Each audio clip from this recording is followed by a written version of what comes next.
सतनाम श्री वाहिगुरु साहिब जियो।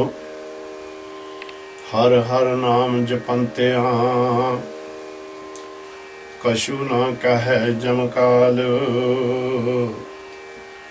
नानक मन तन सुखी होए अंते बसे गोपाल।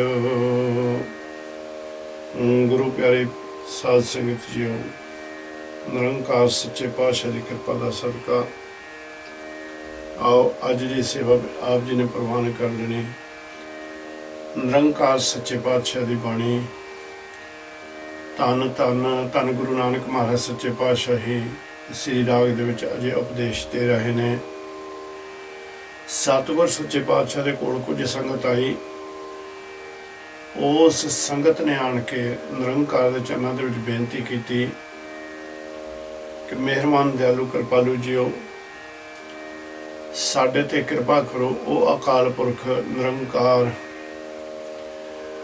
जिसका कोई रूप नहीं कोई रंग नहीं, पर सानू उहदे बारे होर ज्ञान देवो कि जिहड़ा साडा मन है और जिहड़ी साडी सुरत है उहदे चरनां दे नाल जुड़ जावे। निरंकार सच्चे पातशाह ने इत्थे फिर कृपा कीती, उन्होंने समझाया भी भाई वो सर्व व्यापक है, हर जगह के उत्ते है, पर उन्ना चिकर आपां नूं उहदी पहचान नहीं आएगी जिन्ना चिकर असीं उहदे दसे हुए मार्ग ते उहदी मर्यादा दे विच नहीं चलदे। सो सतगुर सच्चे पातशाह जी इस शब्द दे विच कृपा करदे ने। अकाल पुरख दी होंद ते अकाल पुरख दा रूप रंग इस संसारी जीवन नूं समझाउंदे ने। श्री राग महला पहला कर चौथा, एका सुरत जेते है जी। निरंकार सच्चे पातशाह कहते ने संसारी इन्हां नूं जीवां नूं, और जो भी सतगुर सच्चे पातशाह दे चरणों दे विच इस वेले संगत स्वरूप बन के उपदेश हासिल कर रहे ने गुरां तों। सतगुर कहते ने जिन्ने भी संसार दे उत्ते जीव ने किसी भी रूप दे विच वो होवन, वो सारियां दे विच वो अकाल पुरख निरंकार दी ही जोत है। उस दी ही बख्शी हुई आत्मा जिहड़ी वो सारियां दे अंदर काम कर रही है।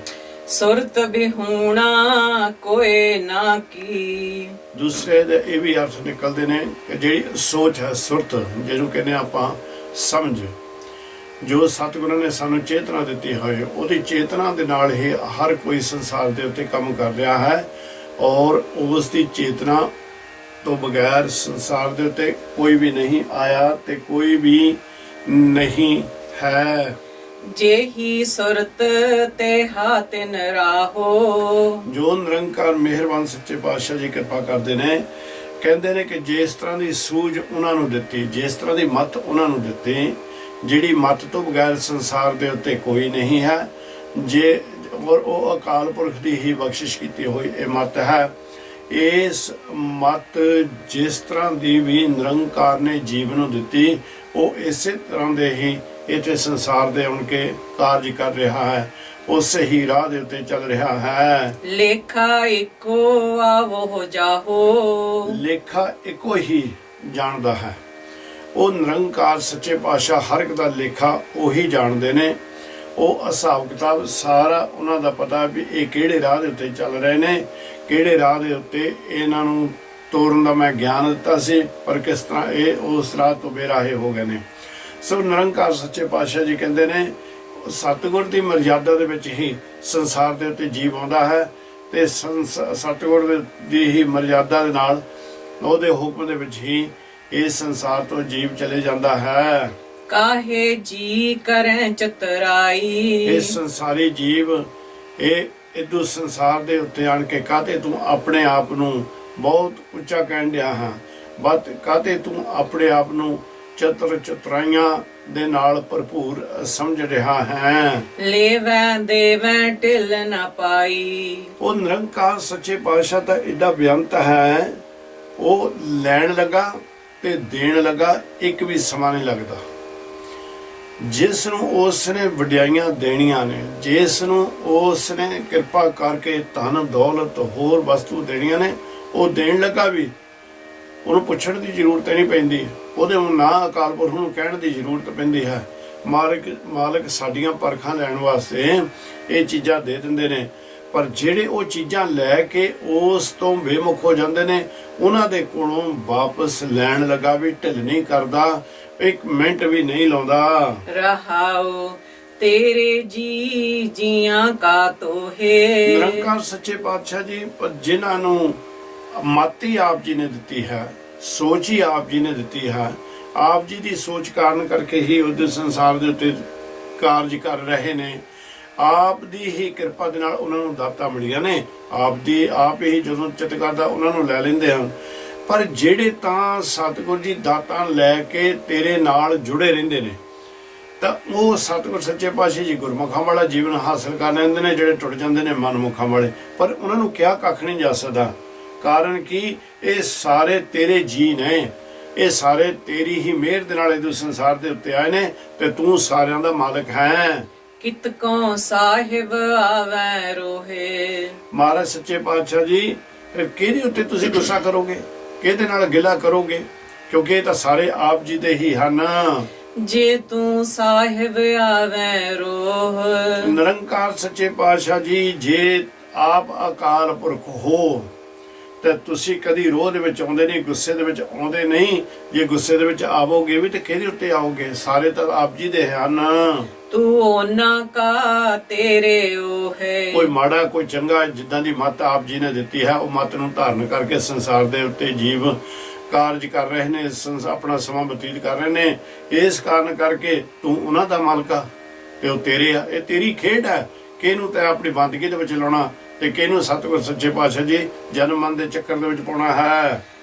ਅਸੀਂ ਬੋਲ ਵਿਗਾੜੇ ਬੋਲ। ਨਿਰੰਕਾਰ ਮੱਤ ਆਪ ਜੀ ਦੀ ਭਾਵੇਂ ਦਿੱਤੀ ਹੋਈ ਹੈ, ਆਪ ਜੀ ਦੀ ਮੱਤ ਦੇ ਨਾਲ ਹੀ ਸਾਰੇ ਕੰਮ ਕਰਦੇ, ਪਰ ਅਸੀਂ ਤਾਂ ਇੰਨੇ ਅਣਮਤੀਏ ਹਾਂ, ਇੰਨੇ ਨਾਸ਼ੁਕਰੇ ਹਾਂ, ਸਾਨੂੰ ਤਾਂ ਇਹ ਵੀ ਨਹੀਂ ਪਤਾ। ਅਸੀਂ ਆਪਣੇ ਆਪ ਦੇ ਉੱਤੇ ਬੜਾ ਮਾਣ ਕਰਕੇ ਮਨਮੁਖਾਂ ਵਾਲਾ ਜੀਵਨ ਬਤੀਤ ਕਰ ਰਹੇ, ਸਾਨੂੰ ਤਾਂ ਇਹ ਵੀ ਨਹੀਂ ਪਤਾ ਵੀ ਅਸੀਂ ਬੋਲ ਕੀ ਰਹੇ ਹਾਂ। ਅਸੀਂ ਅਣਮਤੀਏ ਹੋਣ ਕਾਰਨ ਕਰਕੇ ਕਈ ਵਾਰ ਮਾੜੇ ਬੋਲ ਕੇ ਅਸੀਂ ਦੂਸਰੇ ਜੀਵਾਂ ਨੂੰ ਤੰਗ ਵੀ ਕਰ ਦਿੰਦੇ ਹਾਂ। ਤੂੰ ਨਦਰੀ ਅੰਦਰ ਤੋਲੇ ਤੋਲ। ਨਿਰੰਕਾਰ ਸੱਚੇ ਪਾਤਸ਼ਾਹ ਜੀ ਆਪ ਦੀ ਮਿਹਰ ਦੀ ਨਜ਼ਰ ਦੇ ਨਾਲ ਸਾਰਿਆਂ ਨੂੰ ਆਪ ਪਰਖਦੇ ਹੋ। ਜਿਹੜਾ ਸੰਸਾਰ ਤੋਂ ਜੀਵ ਇੱਥੇ ਵਡਿਆਈਆਂ ਲੈ ਕੇ ਜਾਂਦਾ, ਉਹ ਨਿਰੰਕਾਰ ਦੇ ਦਰ 'ਚ ਵੀ ਵਡਿਆਈਆਂ ਪਾਉਂਦਾ ਹੈ, ਪਰ ਉਹਦੀ ਨਜ਼ਰ ਦੇ ਵਿੱਚ ਪੂਰੇ ਤੋਲ ਦੇ ਵਿੱਚ ਤੋਲਿਆ ਜਾਂਦਾ ਹੈ। ਪਰ ਜਿਹੜਾ ਮਨਮੁਖਾਂ ਵਾਲਾ ਹੈ, ਨਿਰੰਕਾਰ ਸੱਚੇ ਪਾਤਸ਼ਾਹ ਉਹਨੂੰ ਕੋਲ ਵੀ ਲਾਗੇ ਨਹੀਂ ਬਹਿਣ ਦਿੰਦੇ, ਉਸ ਨੂੰ ਪਰੇ ਰੱਖਦੇ ਨੇ, ਤੇ ਫਿਰ ਉਹ ਆਉਣ ਜਾਣ ਦੇ ਚੱਕਰ ਦੇ ਵਿੱਚ ਪੈ ਜਾਂਦਾ। ਪਰ ਇਹ ਸਭ ਕੁਝ ਸਤਿਗੁਰ ਸੱਚੇ ਪਾਤਸ਼ਾਹ ਜੀ ਆਪ ਜੀ ਦੇ ਹੁਕਮ ਦੇ ਵਿੱਚ ਹੀ ਹੋ ਰਿਹਾ ਹੈ। ਜਹ ਕਰਨੀ ਤਹ ਪੂਰੀ ਮਤ। ਨਿਰੰਕਾਰ ਸੱਚੇ ਪਾਤਸ਼ਾਹ ਜੀ ਜਿਹੜੇ ਆਪ ਜੀ ਦੇ ਉੱਚੇ ਸੁੱਚੇ ਰਾਹ ਦੇ ਉੱਤੇ ਚੱਲ ਜਾਂਦੇ ਨੇ, ਤੁਰ ਪੈਂਦੇ ਨੇ, ਜਿਹੜੇ ਬੰਦਗੀ ਕਰਨ ਲੱਗ ਪੈਂਦੇ ਨੇ, ਕਹਿੰਦੇ ਨਿਰੰਕਾਰ ਉਹਨਾਂ ਦਾ ਆਚਰਣ ਜਿਹੜਾ ਹੈ, ਉਹਨਾਂ ਦਾ ਜੀਵਨ ਜਿਹੜਾ ਹੈ, ਇਹ ਸੰਸਾਰ ਤੇ ਉੱਚਾ ਤੇ ਸੁੱਚਾ ਬਣ ਜਾਂਦਾ ਹੈ। ਤੇ ਜਿਹੜੇ ਸਤਿਗੁਰ ਜੀ ਇਹ ਰਾਹ ਤੋਂ ਬੇਰਾਹੇ ਹੋ ਚੁੱਕੇ ਨੇ, ਮਨਮੁਖਾਂ ਵਾਲਾ ਜੀਵਨ ਕਰਦੇ, ਮਨਮੁਖਾਂ ਵਾਲਾ ਜਿਨ੍ਹਾਂ ਦਾ ਜੀਵਨ ਹੁੰਦਾ, ਉਹਨਾਂ ਨੂੰ ਸਤਿਗੁਰ ਸੱਚੇ ਪਾਤਸ਼ਾਹ ਜੀ ਇੱਥੇ ਜੀਵਨ ਕਾਲ ਦੇ ਵਿੱਚ ਠੀਕ ਹੈ ਕਿ ਚਤੁਰਾਈਆਂ ਦੇ ਨਾਲ ਮਾਇਆ ਦਾ ਇਕੱਠੀ ਕਰ ਲੈਣਗੇ, ਪਰ ਇਹ ਅਕਾਲ ਪੁਰਖ ਨਿਰੰਕਾਰ ਇਹ ਸੰਸਾਰ ਦੇ ਉੱਤੇ ਸਦਾ ਉਹਨਾਂ ਨੂੰ ਘਾਟਾ ਹੀ ਪੈਂਦਾ ਹੈ। ਘਾਟੇ ਵਾਲੇ ਉਹ ਸੌਦੇ ਕਰਦੇ ਨੇ, ਫਿਰ ਤੇਰੀ ਨਜ਼ਰ ਦੇ ਵਿੱਚ ਉਹ ਨਹੀਂ ਆਉਂਦੇ। ਕਰਨੀ ਬਾਝੋਂ ਘਟੇ ਘਟ। ਸਤਿਗੁਰ ਸੱਚੇ ਪਾਤਸ਼ਾਹ ਜੀ ਜਿਹੜੇ ਕਮਜ਼ੋਰ ਨੇ ਕਰਨੀ, ਜਿਨ੍ਹਾਂ ਦੀ ਮੱਤ ਮਾੜੀ ਹੁੰਦੀ ਹੈ, ਉਹ ਜਿਹੜੇ ਮਨੁੱਖ ਆਪ ਜੀ ਦੇ ਕੋਲੋਂ ਟੁੱਟ ਜਾਂਦੇ ਨੇ, ਸਤਿਗੁਰ ਸੱਚੇ ਪਾਤਸ਼ਾਹ ਜੀ ਉਹ ਸਦਾ ਹੀ ਇੱਥੇ ਘਾਟੇ ਦੇ ਵਿੱਚ ਰਹਿੰਦੇ ਨੇ, ਅਗਾਂਹ ਵੀ ਉਹਨਾਂ ਨੂੰ ਕੋਈ ਲਾਭ ਪ੍ਰਾਪਤ ਨਹੀਂ ਹੁੰਦਾ। ਪ੍ਰਣਵਤ ਨਾਨਕ ਗਿਆਨੀ ਕੈਸਾ ਹੋਏ। ਨਿਰੰਕਾਰ ਸੱਚੇ ਪਾਤਸ਼ਾਹ ਦੇ ਕੋਲੋਂ ਉਹਨਾਂ ਨੇ ਪੁੱਛਿਆ, ਹੁਣ ਗੁਰੂ ਜੀ ਇਸ ਲਈ ਦੱਸਦੇ ਨੇ ਕਿ ਪ੍ਰਣਵਤ ਨਾਨਕ, ਨਿਰੰਕਾਰ ਸੱਚੇ ਪਾਤਸ਼ਾਹ ਜੀ ਬੇਨਤੀ ਕਰਦੇ ਨੇ ਪ੍ਰਮਾਤਮਾ ਨੂੰ, ਪਰ ਖੁਦ ਪ੍ਰਮਾਤਮਾ ਹੁੰਦੇ ਹੋਏ ਸਾਨੂੰ ਇਹ ਦੱਸਦੇ ਨੇ ਕਹਿੰਦੇ ਹੈ ਅਕਾਲ ਪੁਰਖ ਨਿਰੰਕਾਰ ਸੱਚੇ ਪਾਤਸ਼ਾਹ ਜੀ, ਹੁਣ ਕਿਰਪਾ ਕਰਕੇ ਦੱਸੋ ਵੀ ਗਿਆਨਵਾਨ ਜਿਹੜਾ ਕਿ ਉੱਚੀ ਮੱਤ ਵਾਲਾ ਕਿਸ ਤਰ੍ਹਾਂ ਦਾ ਹੋਣਾ ਚਾਹੀਦਾ ਹੈ। ਆਪ ਪਛਾਣੈ ਬੂਝੈ ਸੋਏ। ਸਤਿਗੁਰ ਕਹਿੰਦੇ ਨੇ ਜਿਹਨੇ ਆਪਣੇ ਆਪ ਨੂੰ ਪਛਾਣ ਲਿਆ, ਜਿਹੜਾ ਆਪਣੇ ਆਪ ਨੂੰ ਪਹਿਚਾਣ ਕੇ ਇਹ ਸੁਚੇਤ ਹੋ ਗਿਆ, ਕਹਿੰਦੇ ਜਿਹਨੇ ਆਪਣੇ ਆਪ ਨੂੰ ਪਛਾਣ ਲਿਆ ਤੇ ਆਪਣੇ ਆਪ ਨੂੰ ਬੁੱਝ ਲਿਆ, ਉਹੀ ਇਹਨੂੰ ਸੰਸਾਰ ਦੇ ਉੱਤੇ ਗਿਆਨੀ ਹੈ।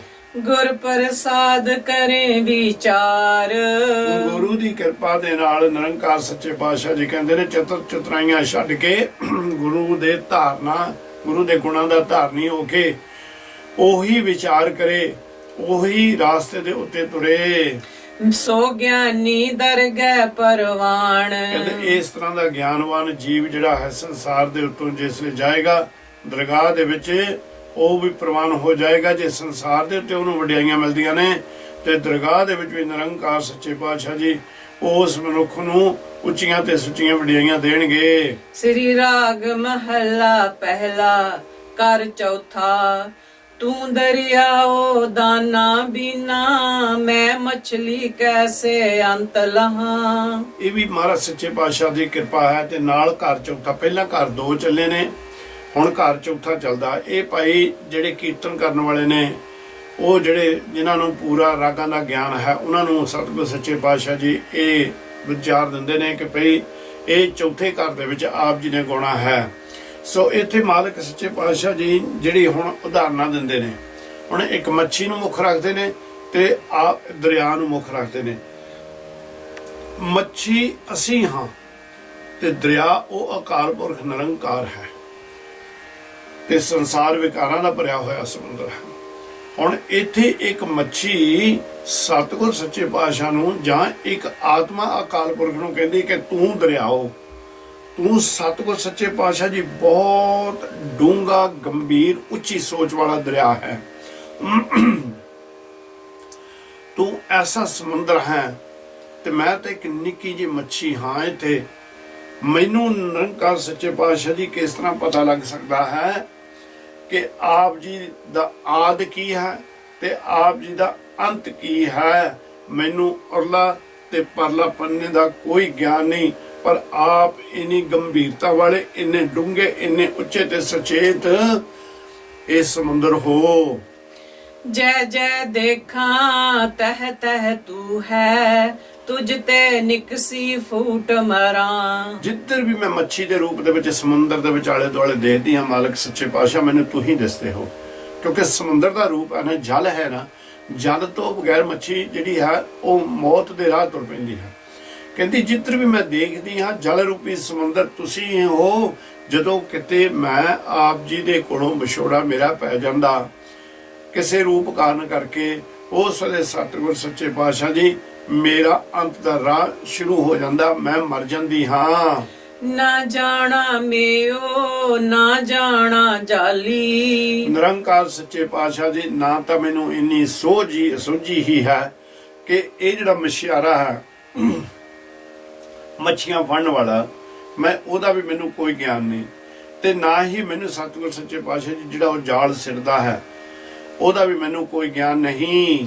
ਜਾਂ ਦੁੱਖ ਲੱਗੈ ਤਾਂ ਤੁਝੈ ਸੰਭਾਲੀ। ਸਤਿਗੁਰ ਜੀ ਜਿਸ ਵੇਲੇ ਫਿਰ ਮੈਂ ਉਸ ਕੰਢੇ ਦੇ ਵਿੱਚ, ਉਸ ਜਾਲ ਦੇ ਵਿੱਚ ਫਸ ਜਾਂਦੀ ਹਾਂ, ਮੈਂ ਬੜੀ ਦੁਖੀ ਹੁੰਦੀ ਹਾਂ, ਤੇ ਉਸ ਵੇਲੇ ਮੈਂ ਤੇ ਆਪ ਜੀ ਦੇ ਚਰਨਾਂ ਦੇ ਵਿੱਚ ਅਰਦਾਸ ਕਰਦੀ ਹਾਂ। ਰਹਾਉ ਤੂੰ ਭਰਪੂਰ ਜਾਣਿਆ ਮੈਂ ਦੂਰ।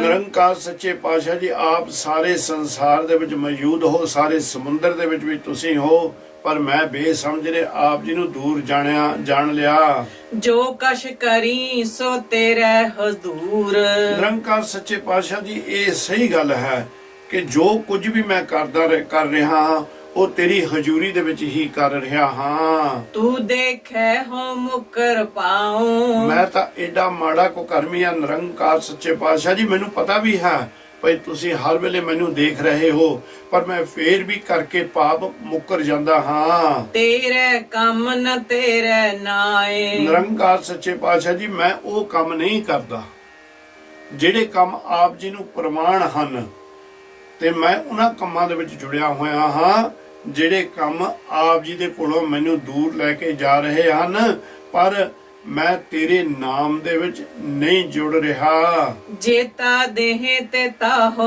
खाऊं। ਨਿਰੰਕਾਰ ਆਪ ਤਾਂ ਬਹੁਤ ਦਿਆਲੂ ਕਿਰਪਾਲੂ ਹੋ, ਆਪ ਤਾਂ ਬੇਪਰਵਾਹ ਹੋ। ਜੋ ਆਪ ਜੀ ਮੈਨੂੰ ਖਾਣ ਨੂੰ ਦੇ ਰਹੇ ਹੋ ਨਿਰੰਕਾਰ ਜੀ, ਮੈਂ ਉਹੀ ਖਾ ਰਿਹਾ ਹਾਂ। ਬਿਆਦਰ नाही ਕੈ ਦਰ ਜਾऊं। ਵਿਆਹ ਕਹਿੰਦੇ ਨੇ ਦੂਜਾ, ਨਿਰੰਕਾਰ ਸੱਚੇ ਪਾਤਸ਼ਾਹ ਜੀ ਕੋਈ ਦੂਜਾ ਦਰ ਹੀ ਹੈ ਨਹੀਂ। ਜਿੱਥੇ ਮੈਂ ਜਾ ਕੇ ਜਿੱਥੇ ਮੈਂ ਜਾ ਕੇ ਅਰਦਾਸਾਂ ਬੇਨਤੀਆਂ ਕਰਾਂ, ਮੇਰੇ ਵਾਸਤੇ ਇੱਕ ਤੇਰਾ ਹੀ ਦਰ ਸਭ ਤੋਂ ਉੱਚਾ ਤੇ ਸੱਚਾ ਹੈ। ਨਾਨਕ ਏਕ ਕਹੈ ਅਰਦਾਸ। ਨਿਰੰਕਾਰ ਸੱਚੇ ਪਾਤਸ਼ਾਹ ਕਹਿੰਦੇ ਨੇ ਇੱਕ ਅਰਦਾਸ ਉਹ ਅਕਾਲ ਪੁਰਖ ਸੱਚੇ ਪਾਤਸ਼ਾਹ ਦੇ ਮੋਹਰੇ ਜੀਵ ਕਰ। ਜਿਉ ਪਿੰਡ ਸਭ ਤੇਰੇ ਪਾਸ। ਇਹ ਮੇਰਾ ਜੀ, ਇਹ ਮੇਰੀ ਜਿੰਦ ਜਿਹੜੀ ਹੈ, ਮੇਰਾ ਘਟ ਹੈ, ਮੇਰਾ ਸਰੀਰ ਹੈ, ਤੇ ਇਹਦੇ ਅੰਦਰ ਜਿਹੜੀ ਜਿੰਦ ਹੈ, ਇਹ ਸਭ ਦਾ ਮਾਲਕ ਤੂੰ ਹੈ। ਸਭ ਤੇਰੇ ਹੱਥ ਦੇ ਵਿੱਚ ਨੇ, ਸਭ ਤੇਰੇ ਹੁਕਮ ਦੇ ਵਿੱਚ ਹੀ ਚੱਲ ਰਹੇ ਨੇ। ਆਪੇ ਨੇੜੇ ਦੂਰ ਆਪੇ ਹੀ ਆਪੇ ਮੰਜ ਮਿਆਨੋ। ਨਿਰੰਕਾਰ ਸੱਚੇ ਪਾਤਸ਼ਾਹ ਜੀ ਆਪ ਹੀ ਸਾਰਿਆਂ ਦੇ ਨੇੜੇ ਹੋ, ਆਪ ਹੀ ਸਾਰੇ ਦਿਓ ਦੂਰ ਹੋ, ਤੇ ਆਪ ਹੀ ਸਾਰੇ ਜਗਤ ਦੇ ਵਿੱਚ ਮੌਜੂਦ ਹੋ। ਆਪੇ ਵੇਖੈ ਸੁਣੇ ਆਪੇ ਹੀ ਕੁਦਰਤ ਕਰੇ ਜਹਾਨੋ। ਨਿਰੰਕਾਰ ਹਰ ਇੱਕ ਦੀ ਗੱਲ ਆਪ ਸੁਣਦੇ ਹੋ, ਆਪ ਹੀ ਇਹ ਕੁਦਰਤ ਨੂੰ ਜਾਂ ਇਸ ਸੰਸਾਰ ਦੇ ਉੱਤੇ ਬਾਕੀ ਵਸਤੂਆਂ ਨੂੰ ਬਣਾਉਣ ਵਾਲੇ ਹੋ। ਸੰਸਾਰ ਦੇ ਉੱਤੇ ਆਪ ਹੀ ਸਾਰਿਆਂ ਦੇ ਕਰਤੇ ਹੋ। ਜੋ ਤਿਸ ਭਾਵੈ ਨਾਨਕਾ ਹੁਕਮ ਸੋਈ ਪਰਵਾਨੋ। ਨਿਰੰਕਾਰ ਸੱਚੇ ਪਾਤਸ਼ਾਹ ਕਹਿੰਦੇ ਨੇ ਇਹ ਅਕਾਲ ਪੁਰਖ ਜੋ ਆਪ ਜੀ ਨੂੰ ਭਾਉਂਦਾ, ਜਿਹੜਾ ਆਪ ਜੀ ਦਾ ਸੰਸਾਰ ਦੇ ਉੱਤੇ ਹੁਕਮ ਚੱਲ ਰਿਹਾ ਹੈ, ਉਹੀ ਸਾਰਿਆਂ ਨੂੰ ਪ੍ਰਵਾਨ ਹੁੰਦਾ। ਹੁਣ ਇੱਥੇ ਇਹ ਥੋੜੇ ਜਿਹਾ ਪਿੱਛੇ ਚੱਲ ਚਲੀਏ। ਜੋ ਮਾਲਕ ਕਹਿੰਦੇ ਨੇ ਵੀ ਅਸੀਂ ਇੱਥੇ ਸੰਸਾਰ ਦੇ ਉੱਤੇ ਮੱਛੀ ਦੇ ਰੂਪ ਦੇ ਵਿੱਚ ਆਏ ਹਾਂ, ਤੁਸੀਂ ਸਮੁੰਦਰ ਹੋ। ਹੁਣ ਸਮੁੰਦਰ ਹੈ ਜਿਹੜਾ ਹੈ, ਸਮੁੰਦਰ ਦੇ ਵਿੱਚ ਜਿਹੜੇ ਇਹ ਸੰਸਾਰ ਸਮੁੰਦਰ ਲਾ ਲਓ, ਅਸੀਂ ਮੱਛੀ ਦੇ ਤੌਰ ਤੇ ਹੋਈਏ। ਇੱਥੇ ਆਣ ਕੇ ਕੀ ਹੋਇਆ, ਸਾਡੇ ਮੋਹਰੇ ਇਹ ਮਾਇਆ ਨੇ ਜਾਲ ਵਿਛਾ ਦਿੱਤਾ, ਜਾਂ ਜਿਹੜੇ ਮਾਇਆ ਦੇ ਮੋਹਰੇ ਦੂਤ ਰੱਖੇ ਹੋਏ ਨੇ ਉਹਨਾਂ ਨੇ ਆਣ ਕੇ ਜਾਲ ਵਿਛਾ ਦਿੱਤਾ। ਇਹ ਵੀ ਮਾਇਆ ਵੀ ਗਾਂ ਜਾ ਕੇ ਸਤਿਗੁਰ ਦੱਸਣਗੇ, ਇਹ ਉਸ ਦੀ ਅਕਾਲ ਪੁਰਖ ਦੀ ਹੀ ਦਾਸੀ ਹੈ। ਪਰ ਜਦੋਂ ਮਾਇਆ ਦਾ ਜਾਲ ਵਿਛਾ ਦਿੱਤਾ ਗਿਆ, ਅਸੀਂ ਜਾਣੀ ਕਿ ਇੰਨਾ ਸਾਡੀ ਮੱਤ ਦੇ ਉੱਤੇ ਪਰਦੇ ਪੈ ਗਏ, ਅਸੀਂ ਅਕਾਲ ਪੁਰਖ ਨੂੰ ਛੱਡ ਕੇ ਮਾਇਆ ਦੇ ਜਾਲ ਦੇ ਵਿੱਚ ਫਸ ਗਏ। ਜਿੱਦਾਂ ਜਿੱਦਾਂ ਅਸੀਂ ਮਾਇਆ ਦੇ ਜਾਲ ਦੇ ਵਿੱਚ ਫਸਦੇ ਗਏ, ਉਦਾਂ ਉਦਾਂ ਅਸੀਂ ਦੁੱਖ ਪਾਉਂਦੇ ਗਏ। ਪਰ ਇਹ ਦੁੱਖਾਂ ਦੀ ਨਿਵਰਤੀ ਜਿਸ ਵੇਲੇ ਕਰਨ ਦਾ ਸਮਾਂ ਆਇਆ, ਜਿਸ ਵੇਲੇ ਦੁੱਖ ਸਾਨੂੰ ਬਹੁਤ ਭਿਆਨਕ ਰੂਪ ਦੇ ਵਿੱਚ ਤੰਗ ਕਰਨ ਲੱਗ ਪਏ, ਅਸੀਂ ਉਹ ਅਕਾਲ ਪੁਰਖ ਸੱਚੇ ਪਾਤਸ਼ਾਹ ਦੇ ਚਰਨਾਂ ਦੇ ਵਿੱਚ ਫਿਰ ਜਾ ਕੇ ਅਰਦਾਸ ਕੀਤੀ, ਤੇ ਨਾਲ ਹੀ ਆਖਿਆ ਨਿਰੰਕਾਰ ਸੱਚੇ ਪਾਤਸ਼ਾਹ ਜੀ ਆਪ ਹੀ ਸਭ ਦੇ ਲਾਗੇ ਹੋ, ਆਪ ਹੀ ਸਾਰਿਆਂ ਨੂੰ ਆਪਣੇ ਲਾਗੇ ਕਰਨ ਵਾਲੇ ਵੀ ਹੋ, ਆਪ ਹੀ ਸਭ ਤੋਂ ਦੂਰ ਹੋ, ਆਪ ਹੀ ਸਾਰਿਆਂ ਨੂੰ ਆਪਣੇ ਤੋਂ ਦੂਰ ਕਰਨ ਵਾਲੇ ਹੋ, ਆਪ ਹੀ ਸਾਰੇ ਜਗਤ ਦੇ ਵਿੱਚ ਵੀ ਮੌਜੂਦ, ਆਪ ਜੀ ਦੀ ਜੋਤ ਹੀ ਸਾਰੀ ਕੰਮ ਕਰ ਰਹੀ ਹੋ। ਨਿਰੰਕਾਰ ਇੱਥੇ ਤੱਕ ਵੀ ਮੈਂ ਆਪ ਜੀ ਦੇ ਚਰਨਾਂ 'ਚ ਬੇਨਤੀ ਕਰਦਾ, ਆਪੇ ਸੁਣ ਰਹੇ ਹੋ, ਆਪੇ ਵੇਖ ਰਹੇ ਹੋ ਸਾਰਿਆਂ ਨੂੰ। ਸਤਿਗੁਰ ਸੱਚੇ ਪਾਤਸ਼ਾਹ ਜੀ ਇਹ ਤੇਰੀ ਕੁਦਰਤ ਹਰ ਸਾਰੇ ਜਹਾਨ ਦੇ ਉੱਤੇ ਕੰਮ ਕਰ ਰਹੀ ਆ, ਔਰ ਜਿਹੜਾ ਅਸੀਂ ਵੀ ਆਏ ਹੋਏ ਆ ਇਸ ਸੰਸਾਰ ਦੇ ਉੱਤੇ, ਅਸੀਂ ਵੀ ਤੇਰੀ ਕੁਦਰਤ ਦਾ ਹੀ ਇੱਕ ਖੇਡ ਹੈ। ਨਿਰੰਕਾਰ ਸੱਚੇ ਪਾਤਸ਼ਾਹ ਜੀ ਹੁੰਦਾ ਸੰਸਾਰ ਦੇ ਉੱਤੇ ਉਹੀ ਹੈ, ਚੱਲਦਾ ਉਹੀ ਹੈ ਜੋ ਆਪ ਜੀ ਨੂੰ ਪ੍ਰਵਾਨ ਹੁੰਦਾ ਹੈ। ਸੋ ਇੱਥੋਂ ਭਾਈ ਜੇ ਆਪਾਂ ਸੁਚੇਤ ਹੋ ਜਾਵਾਂਗੇ, ਸੁਚੇਤ ਹੋ ਕੇ ਇਸ ਤਰ੍ਹਾਂ ਮਹਿਸੂਸ ਕਰਨਾ ਪਵਾਂਗੇ ਕਿ ਪ੍ਰੀਤਮ ਦੇ ਕੋਲੋਂ ਜਦੋਂ ਅਸੀਂ ਵਿਛੜੇ ਜਾਂ ਪ੍ਰੀਤਮ ਤੋਂ ਅਸੀਂ ਬੇਮੁਖ ਹੋਏ, ਸਮਝ ਲਈਏ ਕਿ ਸਾਡੀ ਜਿਹੜੀ ਮੌਤ ਅਵਸ਼ ਹੈ। ਮੌਤ ਤਾਂ ਉਦਾਂ ਵੀ ਅਵਸ਼ ਹੈ, ਪਰ ਇੱਕ ਮੌਤ ਹੁੰਦੀ ਜਿਹੜੀ ਸਰੀਰ ਨੂੰ ਇੱਕ ਆਉਣੀ ਆ, ਇੱਕ ਮੌਤ ਹੁੰਦੀ ਜਿਹੜੀ ਆਤਮਾ ਨੂੰ ਆ ਜਾਣੀ ਹੈ। ਫਿਰ ਸੰਸਾਰ ਦੇ ਵਿੱਚ ਰਹਿੰਦੇ ਹੋਏ ਅਸੀਂ ਉਹ ਜੀਵਨ ਜੀ ਰਹੇ ਜਿਹੜੀ ਕਿ ਸਾਡੀ ਆਤਮਿਕ ਮੌਤ ਹੋ ਚੁੱਕੀ ਹੈ। ਜਿਸ ਵੇਲੇ ਜਿੱਦਾਂ ਕਿ ਇਹ ਜੀਂਦੇ ਮੁਰਦੇ ਤੁਰੇ ਫਿਰਦੇ ਨੇ ਪਰਮਾਤਮਾ ਨੂੰ ਭੁੱਲ ਕੇ, ਪਰ ਜਦੋਂ ਪਰਮਾਤਮਾ ਨੂੰ ਅਸੀਂ ਯਾਦ ਕਰਦੇ ਹਾਂ ਫਿਰ ਮਹਾਰਾਜ ਸੁੱਕੇ ਹਰੇ ਕਰ ਦਿੰਦੇ ਨੇ। ਤੇ ਅਕਾਲ ਪੁਰਖ ਸੱਚੇ ਪਾਤਸ਼ਾਹ ਜੀ ਇਹ ਨਹੀਂ ਦੇਖਦੇ ਕਿਹੜੀ ਆਰਜਾ ਦੇ ਵਿੱਚ ਤੂੰ ਆਇਆ ਮੇਰੇ ਕੋਲ। ਸਤਿਗੁਰ ਕਹਿੰਦੇ ਨੇ ਕਿ ਤੂੰ ਜਿੱਦਣ ਵੀ ਤੈਨੂੰ ਇਸ ਮਾਇਆ ਦੇ ਜਾਲ ਦੇ ਵਿੱਚੋਂ ਬਚ ਗਿਆ, ਜਿੱਦਣ ਤੂੰ ਸੁਚੇਤ ਹੋ ਗਿਆ, ਉਦੋਂ ਮੇਰੇ ਦਰ ਤੇ ਆ ਕੇ ਟਹਿ ਪਈ, ਮੈਂ ਫਿਰ ਵੀ ਤੈਨੂੰ ਆਪਣੇ ਗਲ ਦੇ ਨਾਲ ਲਾਵਾਂਗਾ। ਸ੍ਰੀ ਰਾਗ ਮਹਿਲਾ ਪਹਿਲਾ ਕਰ ਚੌਥਾ, ਕੀਤਾ ਕਹਾ ਕਰੇ ਮਨ ਮਾਨ। ਨਿਰੰਕਾਰ ਸੱਚੇ ਪਾਤਸ਼ਾਹ ਜੀ ਹੀ ਸਾਰਿਆਂ ਦੇ ਕਰਤੇ ਹਨ, ਸਾਰਿਆਂ ਨੂੰ ਬਣਾਉਣ ਵਾਲੇ ਹਨ। ਤੇ ਉਹਨਾਂ ਨੇ ਹੀ ਮਾਇਆ ਨੂੰ ਬਣਾਇਆ ਹੋਇਆ ਹੈ। ਪਰ ਸੰਸਾਰ ਦੇ ਜੀਵ, ਜੇ ਤੈਨੂੰ ਇਹ ਪਤਾ ਹੈ ਕਿ ਪਰਮੇਸ਼ਰ ਅਕਾਲ ਪੁਰਖ ਨੇ ਸਾਰਿਆਂ ਨੂੰ ਪੈਦਾ ਕੀਤਾ ਹੋਇਆ, ਫੇਰ ਤੂੰ ਆਪਣੇ ਆਪ ਦੇ ਉੱਤੇ ਮਾਣ ਕਾਹਦਾ ਕਰਦਾ?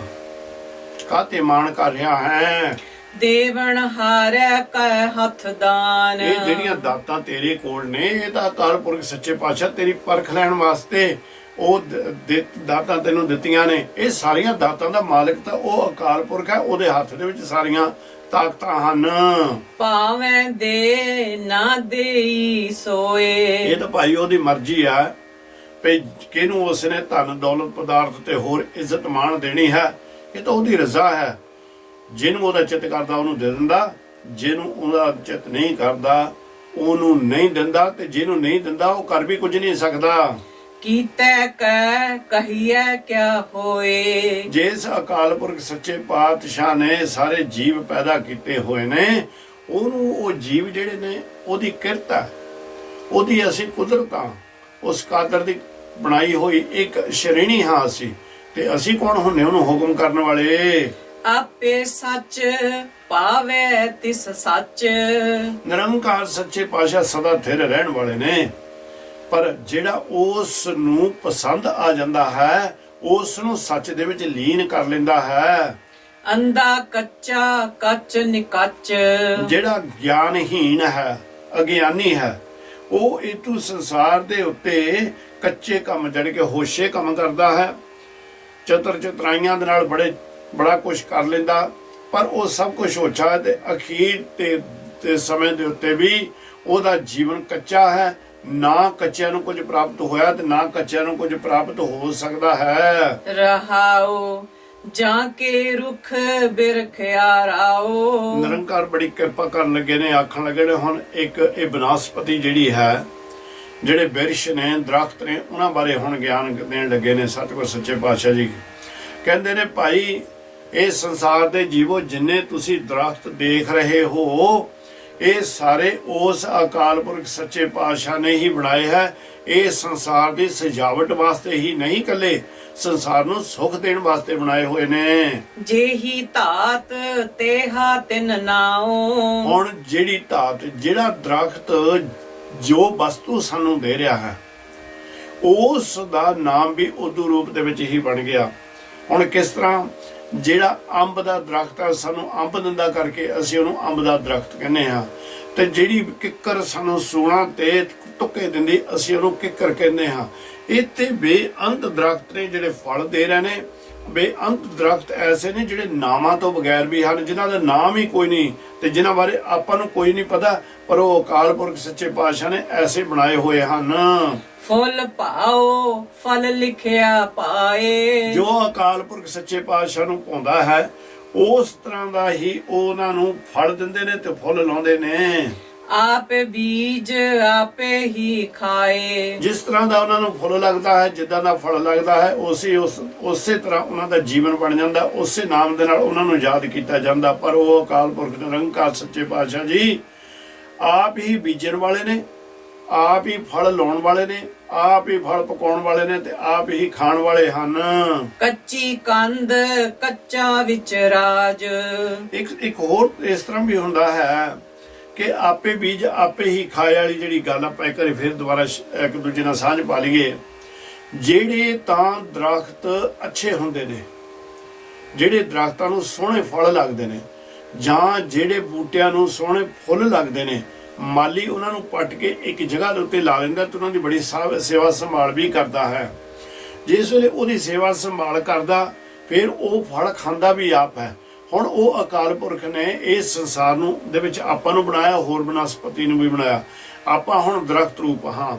ਜੇ ਤਾਂ ਅਸੀਂ ਅੱਛੇ ਕੰਮ ਕਰਾਂਗੇ ਤਾਂ ਉਹ ਅਕਾਲ ਪੁਰਖ ਨਿਰੰਕਾਰ ਨੂੰ ਅਸੀਂ ਭਾ ਜਾਵਾਂਗੇ। ਮਾਲੀ ਸਾਡਾ ਉਹ ਹੈ, ਉਹ ਮਾਲੀ ਨੂੰ ਭਾ ਜਾਵਾਂਗੇ। ਪਰ ਜੇ ਭਾਈ ਅਸੀਂ ਉਹ ਕੰਮ ਕਰਦੇ ਰਹੇ ਜਿਹੜੇ ਕਿ ਉਸ ਨੂੰ ਪ੍ਰਵਾਨ ਹੀ ਨਹੀਂ ਨੇ, ਤਾਂ ਫਿਰ ਇੱਥੇ ਜਿਸ ਤਰ੍ਹਾਂ ਬੇਅੰਤ ਰੁੱਖ ਰਹੇ ਨੇ ਨਾਮਾਂ ਤੋਂ ਬਗੈਰ, ਇਸੇ ਤਰ੍ਹਾਂ ਹੀ ਆਪਾਂ ਹੋਵਾਂਗੇ। ਹੁਣ ਜੇ ਆਪਾਂ ਉਸੇ ਤਰ੍ਹਾਂ ਦੇ ਹੋਵਾਂਗੇ ਤੇ ਫਿਰ ਕੀ ਕਰਾਂਗੇ? ਮਹਾਰਾਜ ਸੱਚੇ ਪਾਤਸ਼ਾਹ ਇੱਥੇ ਕਹਿੰਦੇ ਨੇ ਕੱਚੀ ਕੰਧ ਕੱਚਾ ਵਿੱਚ ਰਾਜ। ਅਸੀਂ ਕੀ ਕਰਦੇ ਆ ਨਾ, ਆਪਣੀ ਮੱਤ ਨੂੰ ਵਰਤ ਕੇ ਇੱਕ ਅਸੀਂ ਕੱਚੀਆਂ ਕੰਧਾਂ ਬਣਾ ਲੈਂਦੇ ਹਾਂ। ਕੱਚੀ ਕੰਧ, ਰੇਤ ਦੀ ਕੰਧ ਬਣਾ ਕੇ ਉਸ ਰੇਤ ਦੀ ਕੰਧ ਦੇ ਵਿੱਚ ਅਸੀਂ ਆਪਣਾ ਰਾਜ ਕਾਇਮ ਕਰ ਲੈਂਦੇ ਹਾਂ। ਹੁਣ ਇਹ ਦੇਖੋ ਇਹ ਰਾਜ ਕਿੱਦਾਂ ਕਾਇਮ ਕਰਨਾ। ਆਪਣੇ ਮੋਰੇ ਕੁਝ ਖਲਕਤ ਕੰਮ ਕਰਦੀ ਹੋਵੇ, ਕੁਝ ਬੰਦੇ ਪੁਰਾਣੇ ਕੰਮ ਕਰਦੇ ਹੋਣ, ਸਾਡਾ ਉਹਨਾਂ ਦੇ ਉੱਤੇ ਹੁਕਮ ਚੱਲਣਾ ਸ਼ੁਰੂ ਹੋ ਜਾਂਦਾ, ਉਹ ਸਾਡਾ ਰਾਜ ਹੋ ਗਿਆ। ਇਸੇ ਤਰ੍ਹਾਂ ਕਈ ਐਸੇ ਰਾਜੇ ਹੁੰਦੇ ਨੇ ਜਿਨ੍ਹਾਂ ਦਾ ਹੁਕਮ ਸਾਰੇ ਸੰਸਾਰ ਦੇ ਉੱਤੇ ਚੱਲਦਾ, ਪਰ ਫਿਰ ਵੀ ਅਖੀਰ ਦੇ ਉੱਤੇ ਉਹ ਜਿਹੜੀਆਂ ਕੰਧਾਂ ਉਹਨਾਂ ਨੇ ਕੀਤੀਆਂ ਹੁੰਦੀਆਂ ਨੇ ਉਹ ਵੀ ਢਹਿ ਜਾਂਦੀਆਂ ਨੇ। ਜਦੋਂ ਹੁਣ ਇਹ ਸਰੀਰ ਨੇ ਖਤਮ ਹੋਣਾ, ਸਾਡੇ ਨਾਮ ਦੇ ਨਾਲ ਭਾਵੇਂ ਜਿੰਨੀ ਮਰਜ਼ੀ ਜਾਇਦਾਦ ਲਿਖੀ ਹੋਵੇ, ਸਾਡੇ ਨਾਲ ਦੇ ਨਾਮ ਦੇ ਨਾਲ ਜਿੰਨੀਆਂ ਮਰਜ਼ੀ ਡਿਗਰੀਆਂ ਲਿਖੀਆਂ ਹੋਣ, ਸਾਡੇ ਨਾਮ ਦੇ ਨਾਲ ਕਿੰਨੇ ਮਕਾਨ ਲਿਖੇ ਹੋਣ, ਭਾਈ ਜਦੋਂ ਇਹ ਜਿੰਦ ਨੇ ਇਸ ਸਰੀਰ ਦੇ ਵਿੱਚੋਂ ਨਿਕਲਣਾ, ਵਿਛੋੜਾ ਦੇਣਾ, ਅਜੇ ਬੰਦਾ ਤਾਂ ਮਰਿਆ ਉੱਥੇ ਪਿਆ ਹੀ ਹੁੰਦਾ ਹੈ, ਤੇ ਉਸੇ ਵੇਲੇ ਸਭ ਕੁਝ ਜਿਹੜਾ ਉਹ ਪਰਾਇਆ ਹੋ ਜਾਂਦਾ। ਚਾਹੇ ਧੀਆਂ ਪੁੱਤਾਂ ਨੂੰ ਚਲੇ ਜਾਂਦਾ ਜਾਂ ਕਿਤੇ ਹੋਰ ਚਲੇ ਜਾਂਦਾ, ਪਰਾਇਆ ਹੋ ਜਾਂਦਾ, ਉਹ ਉਹਦੇ ਹੱਥ ਨਹੀਂ ਹੁੰਦਾ। ਸੋ ਮਾਲਕ ਕਹਿੰਦੇ ਨੇ ਵੀ ਤੂੰ ਜਿਹੜਾ ਕੰਮ ਇੱਥੇ ਕਰ ਰਿਹਾ, ਮਨਮੁਖ ਬਣ ਕੇ ਕੱਚੀਆਂ ਕੰਧਾਂ ਕਰਕੇ ਉਹਦੇ ਵਿੱਚ ਕੱਚਾ ਰਾਜ ਤੂੰ ਆਪਣਾ ਬਣਾ ਕੇ ਬੈਠਾ ਹੈ, ਇਸ ਨੇ ਇੱਕ ਦਿਨ ਟਹਿ ਜਾਣਾ ਹੈ। ਮਤ ਅਲੂਣੀ ਫਿੱਕਾ ਸਾਧ, ਕਹਿੰਦੇ ਤੇਰੀ ਅਕਲ ਜਿਹੜੀ ਹੈ, ਅਲੂਣੀ ਕਹਿੰਦੇ ਹੁੰਦੇ ਨੇ ਫਿੱਕੀ, ਜਿਹੜੀ ਕਿ ਬਹੁਤਿਆਂ ਨੂੰ ਸਵਾਦ ਵੀ ਨਹੀਂ ਲੱਗਦੀ ਹੈ।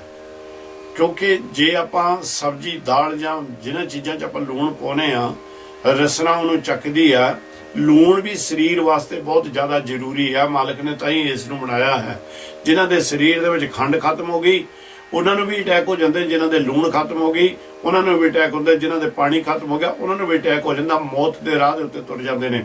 ਇਸੇ ਕਰਕੇ ਕਹਿੰਦੇ ਨੇ, ਪਰ ਇੱਥੇ ਮਾਲਕ ਨੇ ਗੁਣਹੀਨ ਮਤ ਨੂੰ ਅਲੂਣੀ ਆਖਿਆ ਹੈ, ਤੇ ਕਹਿੰਦੇ ਫਿੱਕਾ ਸਾਧ, ਤੇਰਾ ਸਾਰਾ ਜੀਵਨ ਜਿਹੜਾ ਹੈ ਇਹ ਅਲੂਣਾ ਫਿੱਕਾ ਬੇਅਰਥ ਹੈ। ਨਾਨਕ ਆਣੇ ਆਵੈ ਰਾਸ, ਨਿਰੰਕਾਰ ਸੱਚੇ ਪਾਤਸ਼ਾਹ ਜੀ ਕਹਿੰਦੇ ਨੇ, ਹੁਣ ਮਾਲਕ ਇਹਨਾਂ ਜੀਵਾਂ ਨੂੰ ਅਸੀਂ ਕੀ ਕਹਿ ਸਕਦੇ ਹਾਂ? ਪ੍ਰਭੂ ਜੀ ਇਹ ਸਾਰੇ ਆਪ ਜੀ ਦੇ ਜੀਵ ਨੇ, ਪਰ ਜਿਨ੍ਹਾਂ ਦੇ ਉੱਤੇ ਆਪ ਜੀ ਦੀ ਕਿਰਪਾ ਕਰਦੇ ਹੋ ਸਤਿਗੁਰ ਜੀ, ਉਹਨਾਂ ਦਾ ਜੀਵਨ ਤੁਸੀਂ ਸੁਧਾਰ ਦਿੰਦੇ ਹੋ। ਉਹ ਆਪ ਜੀ ਦੇ ਰਾਸ ਕਹਿੰਦੇ ਨੇ ਆਪ ਜੀ ਨੂੰ ਪ੍ਰਵਾਨ ਹੋ ਗਏ ਨੇ। ਬਿਨ ਨਾਵੈ ਨਾਹੀ ਸਾਬਾਸ, ਜਿਹੜੇ ਬੰਦਗੀ ਦੇ ਵਿੱਚ ਨਹੀਂ ਜੁੜੇ ਉਹਨਾਂ ਨੂੰ ਭਾਵੇਂ ਜੋ ਮਰਜ਼ੀ ਕਰ ਜਾਣ, ਇੱਥੇ ਉਹਨਾਂ ਨੂੰ ਮਾਣ ਭਾਵੇਂ 4 ਦਿਨ ਦਾ ਮਿਲ ਜਾਏਗਾ, ਪਰ ਸੱਚਾਈ ਇਹ ਆ ਕਿ ਦਰਗਾਹ ਦੇ ਵਿੱਚ ਉਹਨਾਂ ਨੂੰ ਪੁੱਛੇਗਾ ਕੋਈ ਨਹੀਂ, ਉਹਨਾਂ ਨੂੰ ਕਿਸੇ ਤਰ੍ਹਾਂ ਦਾ ਮਾਣ ਨਹੀਂ ਪ੍ਰਾਪਤ ਹੋਵੇਗਾ, ਨਾ ਹੀ ਉਹਨਾਂ ਨੂੰ ਕਿਸੇ ਤਰ੍ਹਾਂ ਦੀ ਸ਼ਾਬਾਸ਼। ਕਹਿਣ ਦਾ ਮਤਲਬ ਹੈ ਉਹਨਾਂ ਨੂੰ ਆਗਿਆ ਨੂੰ ਵਡਿਆਈਆਂ ਮਿਲਣਗੀਆਂ। ਸ੍ਰੀ ਰਾਗ ਮਹਲਾ ਪਹਿਲਾ ਕਰ ਪੰਜਵਾਂ, ਅਸ਼ਲ ਸ਼ਲਾਈ ਨਹਿ ਸ਼ਲੈ, ਨਹਿ ਕਾਓ ਕਟਾਰਾ ਕਰ ਸਕੈ। ਔਰ ਨਿਰੰਕਾਰ ਸੱਚੇ ਪਾਤਸ਼ਾਹ ਜੀ ਇਸ ਵੇਲੇ 5ਵੇਂ ਘਰ ਦੇ ਵਿੱਚ ਗਾਉਣ ਵਾਸਤੇ ਹਦਾਇਤ ਕਰਦੇ ਨੇ, ਕਹਿੰਦੇ ਨੇ ਅਸ਼ਲ ਸ਼ਲਾਈ। ਹੁਣ ਇੱਥੇ ਮਾਇਆ ਦੀ ਗੱਲ ਮਹਾਰਾਜ ਸੱਚੇ ਪਾਤਸ਼ਾਹ ਕਰਦੇ ਨੇ, ਮਾਇਆ ਬਾਰੇ ਗਿਆਨ ਦੇਣ ਲੱਗੇ ਨੇ। ਕਹਿੰਦੇ ਨੇ ਮਾਇਆ, ਜਦੋਂ ਜਿਸ ਲਈ ਜੀਵ ਨੇ ਪੁੱਛਿਆ ਵੀ ਮਾਲਕ ਜੀ ਉਹ ਮਾਇਆ ਦਾ ਸਾਨੂੰ ਰੂਪ ਦੱਸੋ, ਕਿਸ ਤਰ੍ਹਾਂ ਦੇ ਨੇ, ਵੀ ਉਹ ਕਿਹੜੇ ਰੂਪ ਦੇ ਵਿੱਚ ਕੰਮ ਕਰਦੀ ਹੈ, ਤੇ ਸਤਿਗੁਰ ਸੱਚੇ ਪਾਤਸ਼ਾਹ ਜੀ ਕਹਿੰਦੇ ਨੇ ਇਹ ਜਿਹੜੀ ਮਾਇਆ ਹੈ ਇਹ ਉਹ ਜਿਹੜਾ ਨਾ ਛਲਣ ਵਾਲਾ ਅਛਲ ਨਿਰੰਕਾਰ ਹੈ ਉਹਦੀ ਦਾਸੀ ਆ, ਪਰ ਹੈ ਬੜੀ ਪਰਬਲ। ਜਦੋਂ ਕਬੀਰ ਜੀ ਦਾ ਆਪਾਂ ਵਚਨ ਪੜ੍ਹਦੇ ਆ ਨਾ, ਉਹ ਜਦੋਂ ਪੂਰਾ ਸ਼ਬਦ ਲਵਾਂਗੇ ਸਾਰਾ ਉਹਦੇ ਵਿੱਚੋਂ ਗਿਆਨ ਗਾਹਾਂ ਜਾ ਕੇ ਆਏਗਾ, ਪਰ ਮੈਂ ਇੱਕ ਟੂਕ ਮਾਤਰ ਆਪ ਜੀ ਦੇ ਅੱਗੇ ਰੱਖ ਦਿੰਦਾ ਹਾਂ ਵੀ ਕਬੀਰ ਜੀ ਕਹਿੰਦੇ ਨੇ ਇਹ ਮਾਇਆ ਨੇ ਤਿੰਨਾਂ ਹੀ ਭਵਨਾਂ ਨੂੰ ਛਲਿਆ ਹੋਇਆ ਹੈ। ਕਹਿੰਦੇ ਪਰ ਕਬੀਰ ਜੀ ਨੂੰ ਨਹੀਂ ਛਲ ਸਕੀ, ਕਿਉਂਕਿ ਕਬੀਰ ਜੀ ਦੇ ਕੋਲ ਅਕਾਲ ਪੁਰਖ ਨਿਰੰਕਾਰ ਸੱਚੇ ਪਾਤਸ਼ਾਹ ਦਾ ਗਿਆਨ ਦਾ ਖੰਡਾ ਉਹਨਾਂ ਨੇ ਖੜਕ ਫੜੀ ਹੋਈ ਸੀ ਹੱਥ ਦੇ ਵਿੱਚ। ਕਹਿੰਦੇ ਨਾਕੋ ਕਾਟੀ ਕਾਨੋ ਕਾਟੀ, ਕਾਟ ਕੂਟ ਕੇ ਡਾਰੀ ਰੇ, ਕਹੋ ਕਬੀਰ ਸੰਤਨ ਕੀ ਬੈਰਨ, 3 ਲੋਕ ਕੀ ਪਿਆਰੀ ਰੇ। ਇਹ ਜਿਹੜੀ ਮਾਇਆ ਹੈ ਇਹ ਤਿੰਨਾਂ ਲੋਕਾਂ ਦੀ ਪਿਆਰੀ ਹੋਈ ਹੋਇਆ। ਕਹਿੰਦੇ ਮਾਇਆ ਐਸੀ ਮੋਹਣੀ ਭਾਈ, ਜੇਤੇ ਜੀ ਤੇਤੇ ਡਹਿਕਾਈ। ਕਹਿੰਦੇ ਇਹ ਇੰਨੀ ਭਿਆਨਕ ਡੈਣ ਹੈ, ਇਹ ਹਰ ਇੱਕ ਨੂੰ ਆਪਣੇ ਵਿੱਚ ਉਸ ਨੂੰ ਹੜਪ ਲੈਂਦੀ ਹੈ। ਕੱਲੇ ਹੁਣ ਜੀਵੇ ਨਹੀਂ, ਕਹਿੰਦੇ ਕਿ ਪੰਖੀ ਮਿਰਗ ਮਾਇਆ ਮੈਂ ਰਾਤੇ, ਇਹ ਵੀ ਮਾਇਆ ਦੀ ਖੇਡੀ ਹੈ, ਇਹ ਵੀ ਸਾਰੇ ਮਾਇਆ ਦੇ ਬਣਾਏ ਹੋਏ ਨੇ। ਮਾਇਆ ਦੇ ਮਗਰ ਮਾਇਆ ਇਹਨਾਂ ਦੇ ਉੱਤੇ ਵੀ ਪੂਰਾ ਜ਼ੋਰ ਪਾ ਕੇ ਰੱਖੀ ਨੇ। ਸਾਕਰ ਮਾਖੀ ਅਲਕ ਸੰਤਾਪੇ, ਕਹਿੰਦੇ ਹੁਣ ਸ਼ੱਕਰ ਜਿਹੜੀ ਆ ਉਹ ਮੱਖੀ ਵਾਸਤੇ ਮੌਤ ਦਾ ਕਾਰਨ ਬਣ ਜਾਂਦੀ ਆ। ਪਰ ਉਹ ਸ਼ੱਕਰ ਮਾਇਆ ਬਣ ਕੇ ਉਹ ਮੱਖੀ ਨੂੰ ਮਿਲਦੀ ਹੈ। ਕਹਿੰਦੇ ਸਿੱਧ 84 ਮਾਇਆ ਮੈਂ ਖੇਲਾ। ਜਿਹੜੇ 84 ਸਿੱਧ ਨੇ ਇਹ ਸਾਰੇ ਮਾਇਆ ਦੇ ਵਿੱਚ ਖੇਲ ਰਹੇ ਨੇ। ਅੰਦਰੋਂ ਹਉਮੈ ਦੂਰ ਨਹੀਂ ਹੋਈ, ਅੰਦਰੋਂ ਹੰਕਾਰ ਦੇ ਦੂਰ ਨਹੀਂ ਹੋਇਆ, ਅੰਦਰੋਂ ਉਹਨਾਂ ਦੇ ਲੋਭ ਦੂਰ ਨਹੀਂ ਹੋਇਆ, ਤਾਂ ਫਿਰ ਕਹਿੰਦੇ ਨੇ ਵੀ ਇਹ ਸਾਰੇ ਮਾਇਆ ਦੇ ਵਿੱਚ ਹੀ ਖੇਲੀ ਜਾ ਰਹੇ ਨੇ।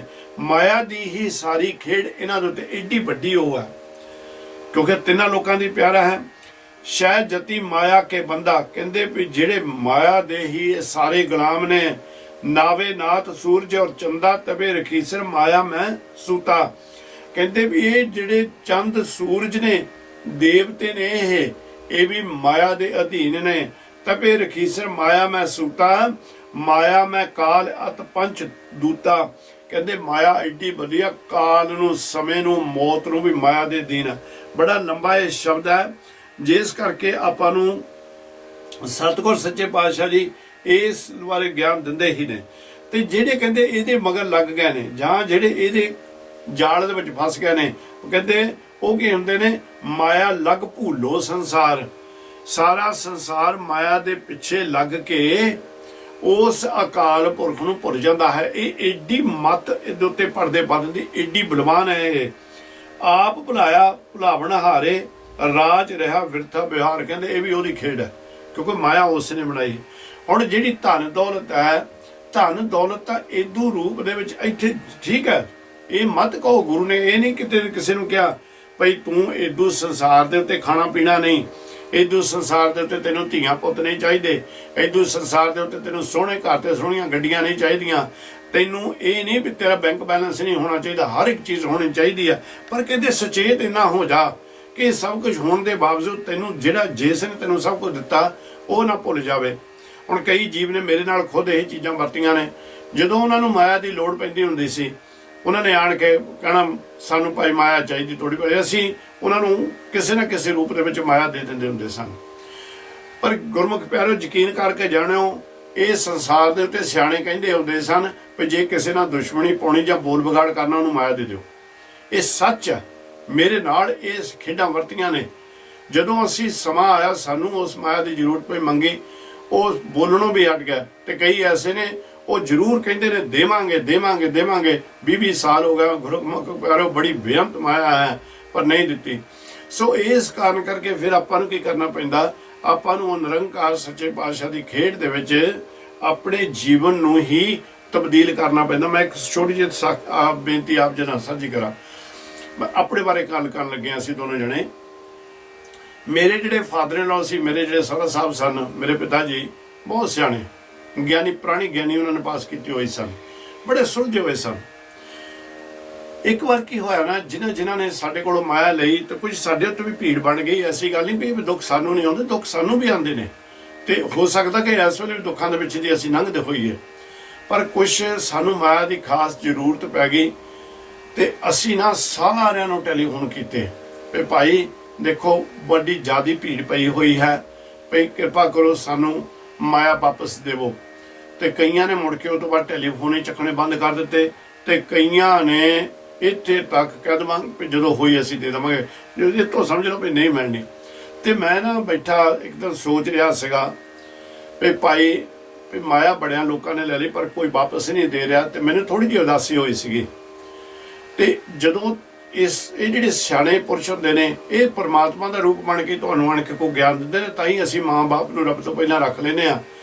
ਤੇ ਪਿਤਾ ਬਾਪੂ ਜੀ ਆਏ, ਆਖਣ ਲੱਗੇ ਮੈਨੂੰ, ਕਹਿੰਦੇ ਅਮਰੀਕ ਸਿੰਘ ਕੀ ਗੱਲ ਹੋਈ ਵੀ ਅੱਜ ਬੜਾ ਚਿਹਰਾ ਉਤਰਿਆ ਹੋਇਆ। ਮੈਂ ਉਹਨਾਂ ਨੂੰ, ਬਾਪੂ ਜੀ ਉਹਨਾਂ ਨੂੰ ਗੱਲ ਕੀਤੀ। ਮੈਂ ਕਿਹਾ ਬਾਪੂ ਜੀ ਵੀ ਛੋਟੇ ਭਚੰਗੀ ਨੇ ਘਰ ਲੈਣਾ, ਨਾਲੇ ਤੁਹਾਨੂੰ ਪਤਾ ਵੀ ਗੁੱਡੀ ਦਾ ਖੇਡ ਜਾਂ ਵਿਗੜ ਗਿਆ ਥੋੜਾ ਜਿਹਾ, ਵੀ ਮਾਇਆ ਦੀ ਜ਼ਰੂਰਤ ਹੈ, ਵੀ ਜਿਹਨੂੰ ਵੀ ਟੈਲੀਫੋਨ ਕਰਦੇ ਆ ਉਹ ਮੋਰੇ ਉਹ ਇਹੀ ਕਹਿ ਦਿੰਦਾ ਜਦੋਂ ਆਊਗੀ ਦੇ ਦਾਂਗੇ। ਕਿਸੇ ਨੇ ਵੀ ਸਾਡਾ ਸਾਥ ਨਹੀਂ ਦਿੱਤਾ। ਤੇ ਆਖਣ ਲੱਗੇ ਬਸ ਇੰਨੀ ਗੱਲ ਹੀ ਆ। ਮੈਂ ਕਿਹਾ ਹਾਂ। ਆਖਣ ਲੱਗੇ ਪਤਾ ਕੀ ਹੋਇਆ ਬੇਟਾ? ਮੈਂ ਕਿਹਾ ਦੱਸੋ ਜੀ। ਆਖਣ ਲੱਗੇ ਜਦੋਂ ਪਰਮਾਤਮਾ ਤੇਰੇ ਕਰਮ ਲਿਖ ਰਿਹਾ ਸੀ, ਜਦੋਂ ਤੇਰੇ ਕਰਮਾਂ ਦੀ ਚਿੱਠੀ ਪਰਮਾਤਮਾ ਲਿਖ ਰਿਹਾ ਸੀ, ਕਿਸੇ ਨੇ ਉਹਨਾਂ ਨੂੰ ਆਵਾਜ਼ ਮਾਰ ਲਈ। ਹਾਸੇ 'ਚ ਗੱਲ ਪਾਤੀ ਬਾਪੂ ਜੀ ਉਹਨਾਂ ਨੇ। ਕਹਿੰਦੇ ਕਿਸੇ ਨੇ ਉਹਨਾਂ ਨੂੰ ਆਵਾਜ਼ ਮਾਰ ਲਈ, ਪਰ ਉਹ ਲਿਖ ਤੇਰੇ ਕਰਮਾਂ 'ਚ ਮਾਇਆ ਰਿਹਾ ਸੀ। ਕਹਿੰਦਾ ਉੱਤੇ ਉਹਨਾਂ ਨੇ ਫਲਾਨੇ ਸਿੰਘ ਦੀ ਮਾਇਆ, ਇੰਨੀ ਫਲਾਨੇ ਸਿੰਘ ਦੀ ਮਾਇਆ, ਉਹ ਸਾਰਿਆਂ ਦੇ ਨਾਮ ਲਿਖ ਦਿੱਤੇ, ਪਰ ਲਿਖ ਦਿੱਤੇ ਤੇਰੇ ਖਜ਼ਾਨੇ ਦੇ ਵਿੱਚ। ਤੈਨੂੰ ਉਹ ਅਕਾਲ ਪੁਰਖ ਨੇ ਦਿੱਤੀ, ਤੂੰ ਉਹਨਾਂ ਨੂੰ ਦੇ ਦਿੱਤੀ। ਹੁਣ ਕਾਹਦਾ ਰੋਸਾ ਕਾਹਦਾ ਗਾ? ਉਹ ਜਾਣੇ ਜਾਂ ਉਹਦਾ ਕੰਮ ਜਾਣੇ। ਇਸ ਕਰਕੇ ਕਹਿੰਦੇ ਤੈਨੂੰ ਕਦੇ ਮੈਂ ਉਹ ਦਿਨ ਤੋਂ ਲੈ ਕੇ ਅੱਜ ਤੱਕ ਗੁਰਮੁਖ ਪਿਆਰੋ ਗੁਰੂ ਦੇ ਹਜ਼ੂਰ ਬੈਠੇ ਅਸੀਂ ਦੋਨੋਂ ਜਣੇ ਨਿਰੰਕਾਰ ਦੀ ਬੰਦਗੀ ਖੁਦ ਅਕਾਲ ਪੁਰਖ ਕਰਵਾ ਰਿਹਾ, ਮੇਰਾ ਆਪ ਕਰ ਰਿਹਾ, ਕਦੀ ਵੀ ਉਹ ਮਾਇਆ ਬਾਰੇ ਸੋਚਿਆ ਨਹੀਂ। ਪਰ ਅਜੇ ਵੀ ਕਈ ਐਸੇ ਨੇ ਜਿਹੜੇ ਸਾਨੂੰ ਟੈਲੀਫੋਨ ਕਰਕੇ ਕਹਿੰਦੇ ਬਾਬਾ ਜੀ ਫਿਕਰ ਨਾ ਕਰੋ, ਤੁਹਾਡੀ ਮਾਇਆ ਅਸੀਂ ਤੁਹਾਨੂੰ ਜ਼ਰੂਰ ਦੇਵਾਂਗੇ, ਪਰ ਕੋਈ ਸਾਧਨ ਨਹੀਂ, ਕੋਈ ਹੀਲਾ ਵਸੀਲਾ ਨਹੀਂ ਕਰਦੇ, ਪਤਾ ਸਾਨੂੰ ਉਹਨਾਂ ਨੇ ਨਹੀਂ ਦੇਣਾ। ਇਸ ਕਰਕੇ ਮਹਾਰਾਜ ਸੱਚੇ ਪਾਤਸ਼ਾਹ ਜੀ ਇੱਥੇ ਤਾਂ ਪਰ ਉਹ ਕਹਿੰਦੇ ਮਾਇਆ ਲੱਗ ਭੂਲੋ ਸੰਸਾਰ। ਇਹ ਜਿਹੜਾ ਸੰਸਾਰ ਹੈ ਮਾਇਆ ਦੇ ਮਗਰ ਲੱਗ ਕੇ ਭੁੱਲ ਜਾਂਦਾ। ਇਹ ਮਾਇਆ ਦੀ ਮਹਾਰਾਜ ਸੱਚੇ ਪਾਤਸ਼ਾਹ ਜੀ ਇੱਥੇ ਗੱਲ ਕਰਦੇ ਨੇ, ਕਹਿੰਦੇ ਇਹ ਮਾਇਆ ਨੂੰ ਕੋਈ ਛਲਣ ਦਾ ਯਤਨ ਕਰੇ ਵੀ ਮੈਂ ਮਾਇਆ ਨੂੰ ਛਲ, ਇਹ ਛਲੀ ਨਹੀਂ ਜਾਂਦੀ ਕਹਿੰਦੇ। ਤੇ ਜੇ ਕੋਈ ਕਹੇ ਮੈਂ ਇਹ ਮਾਇਆ ਨੂੰ ਦੇ ਤੱਕ ਲਾ ਦੇਵਾਂ, ਮੈਂ ਕੋਈ ਸ਼ਾਸਤਰ ਵਰਤ ਕੇ, ਕਹਿੰਦੇ ਉਹਨੂੰ ਸ਼ਾਸਤਰ ਦੇ ਨਾਲ ਟੱਕ ਵੀ ਨਹੀਂ ਲਾਇਆ ਜਾ ਸਕਦਾ। ਉਸ ਦੇ ਉਹ ਮਾਇਆ ਏਡੀ ਤਕੜੀ ਤੇ ਪਰਬਲ ਹੈ।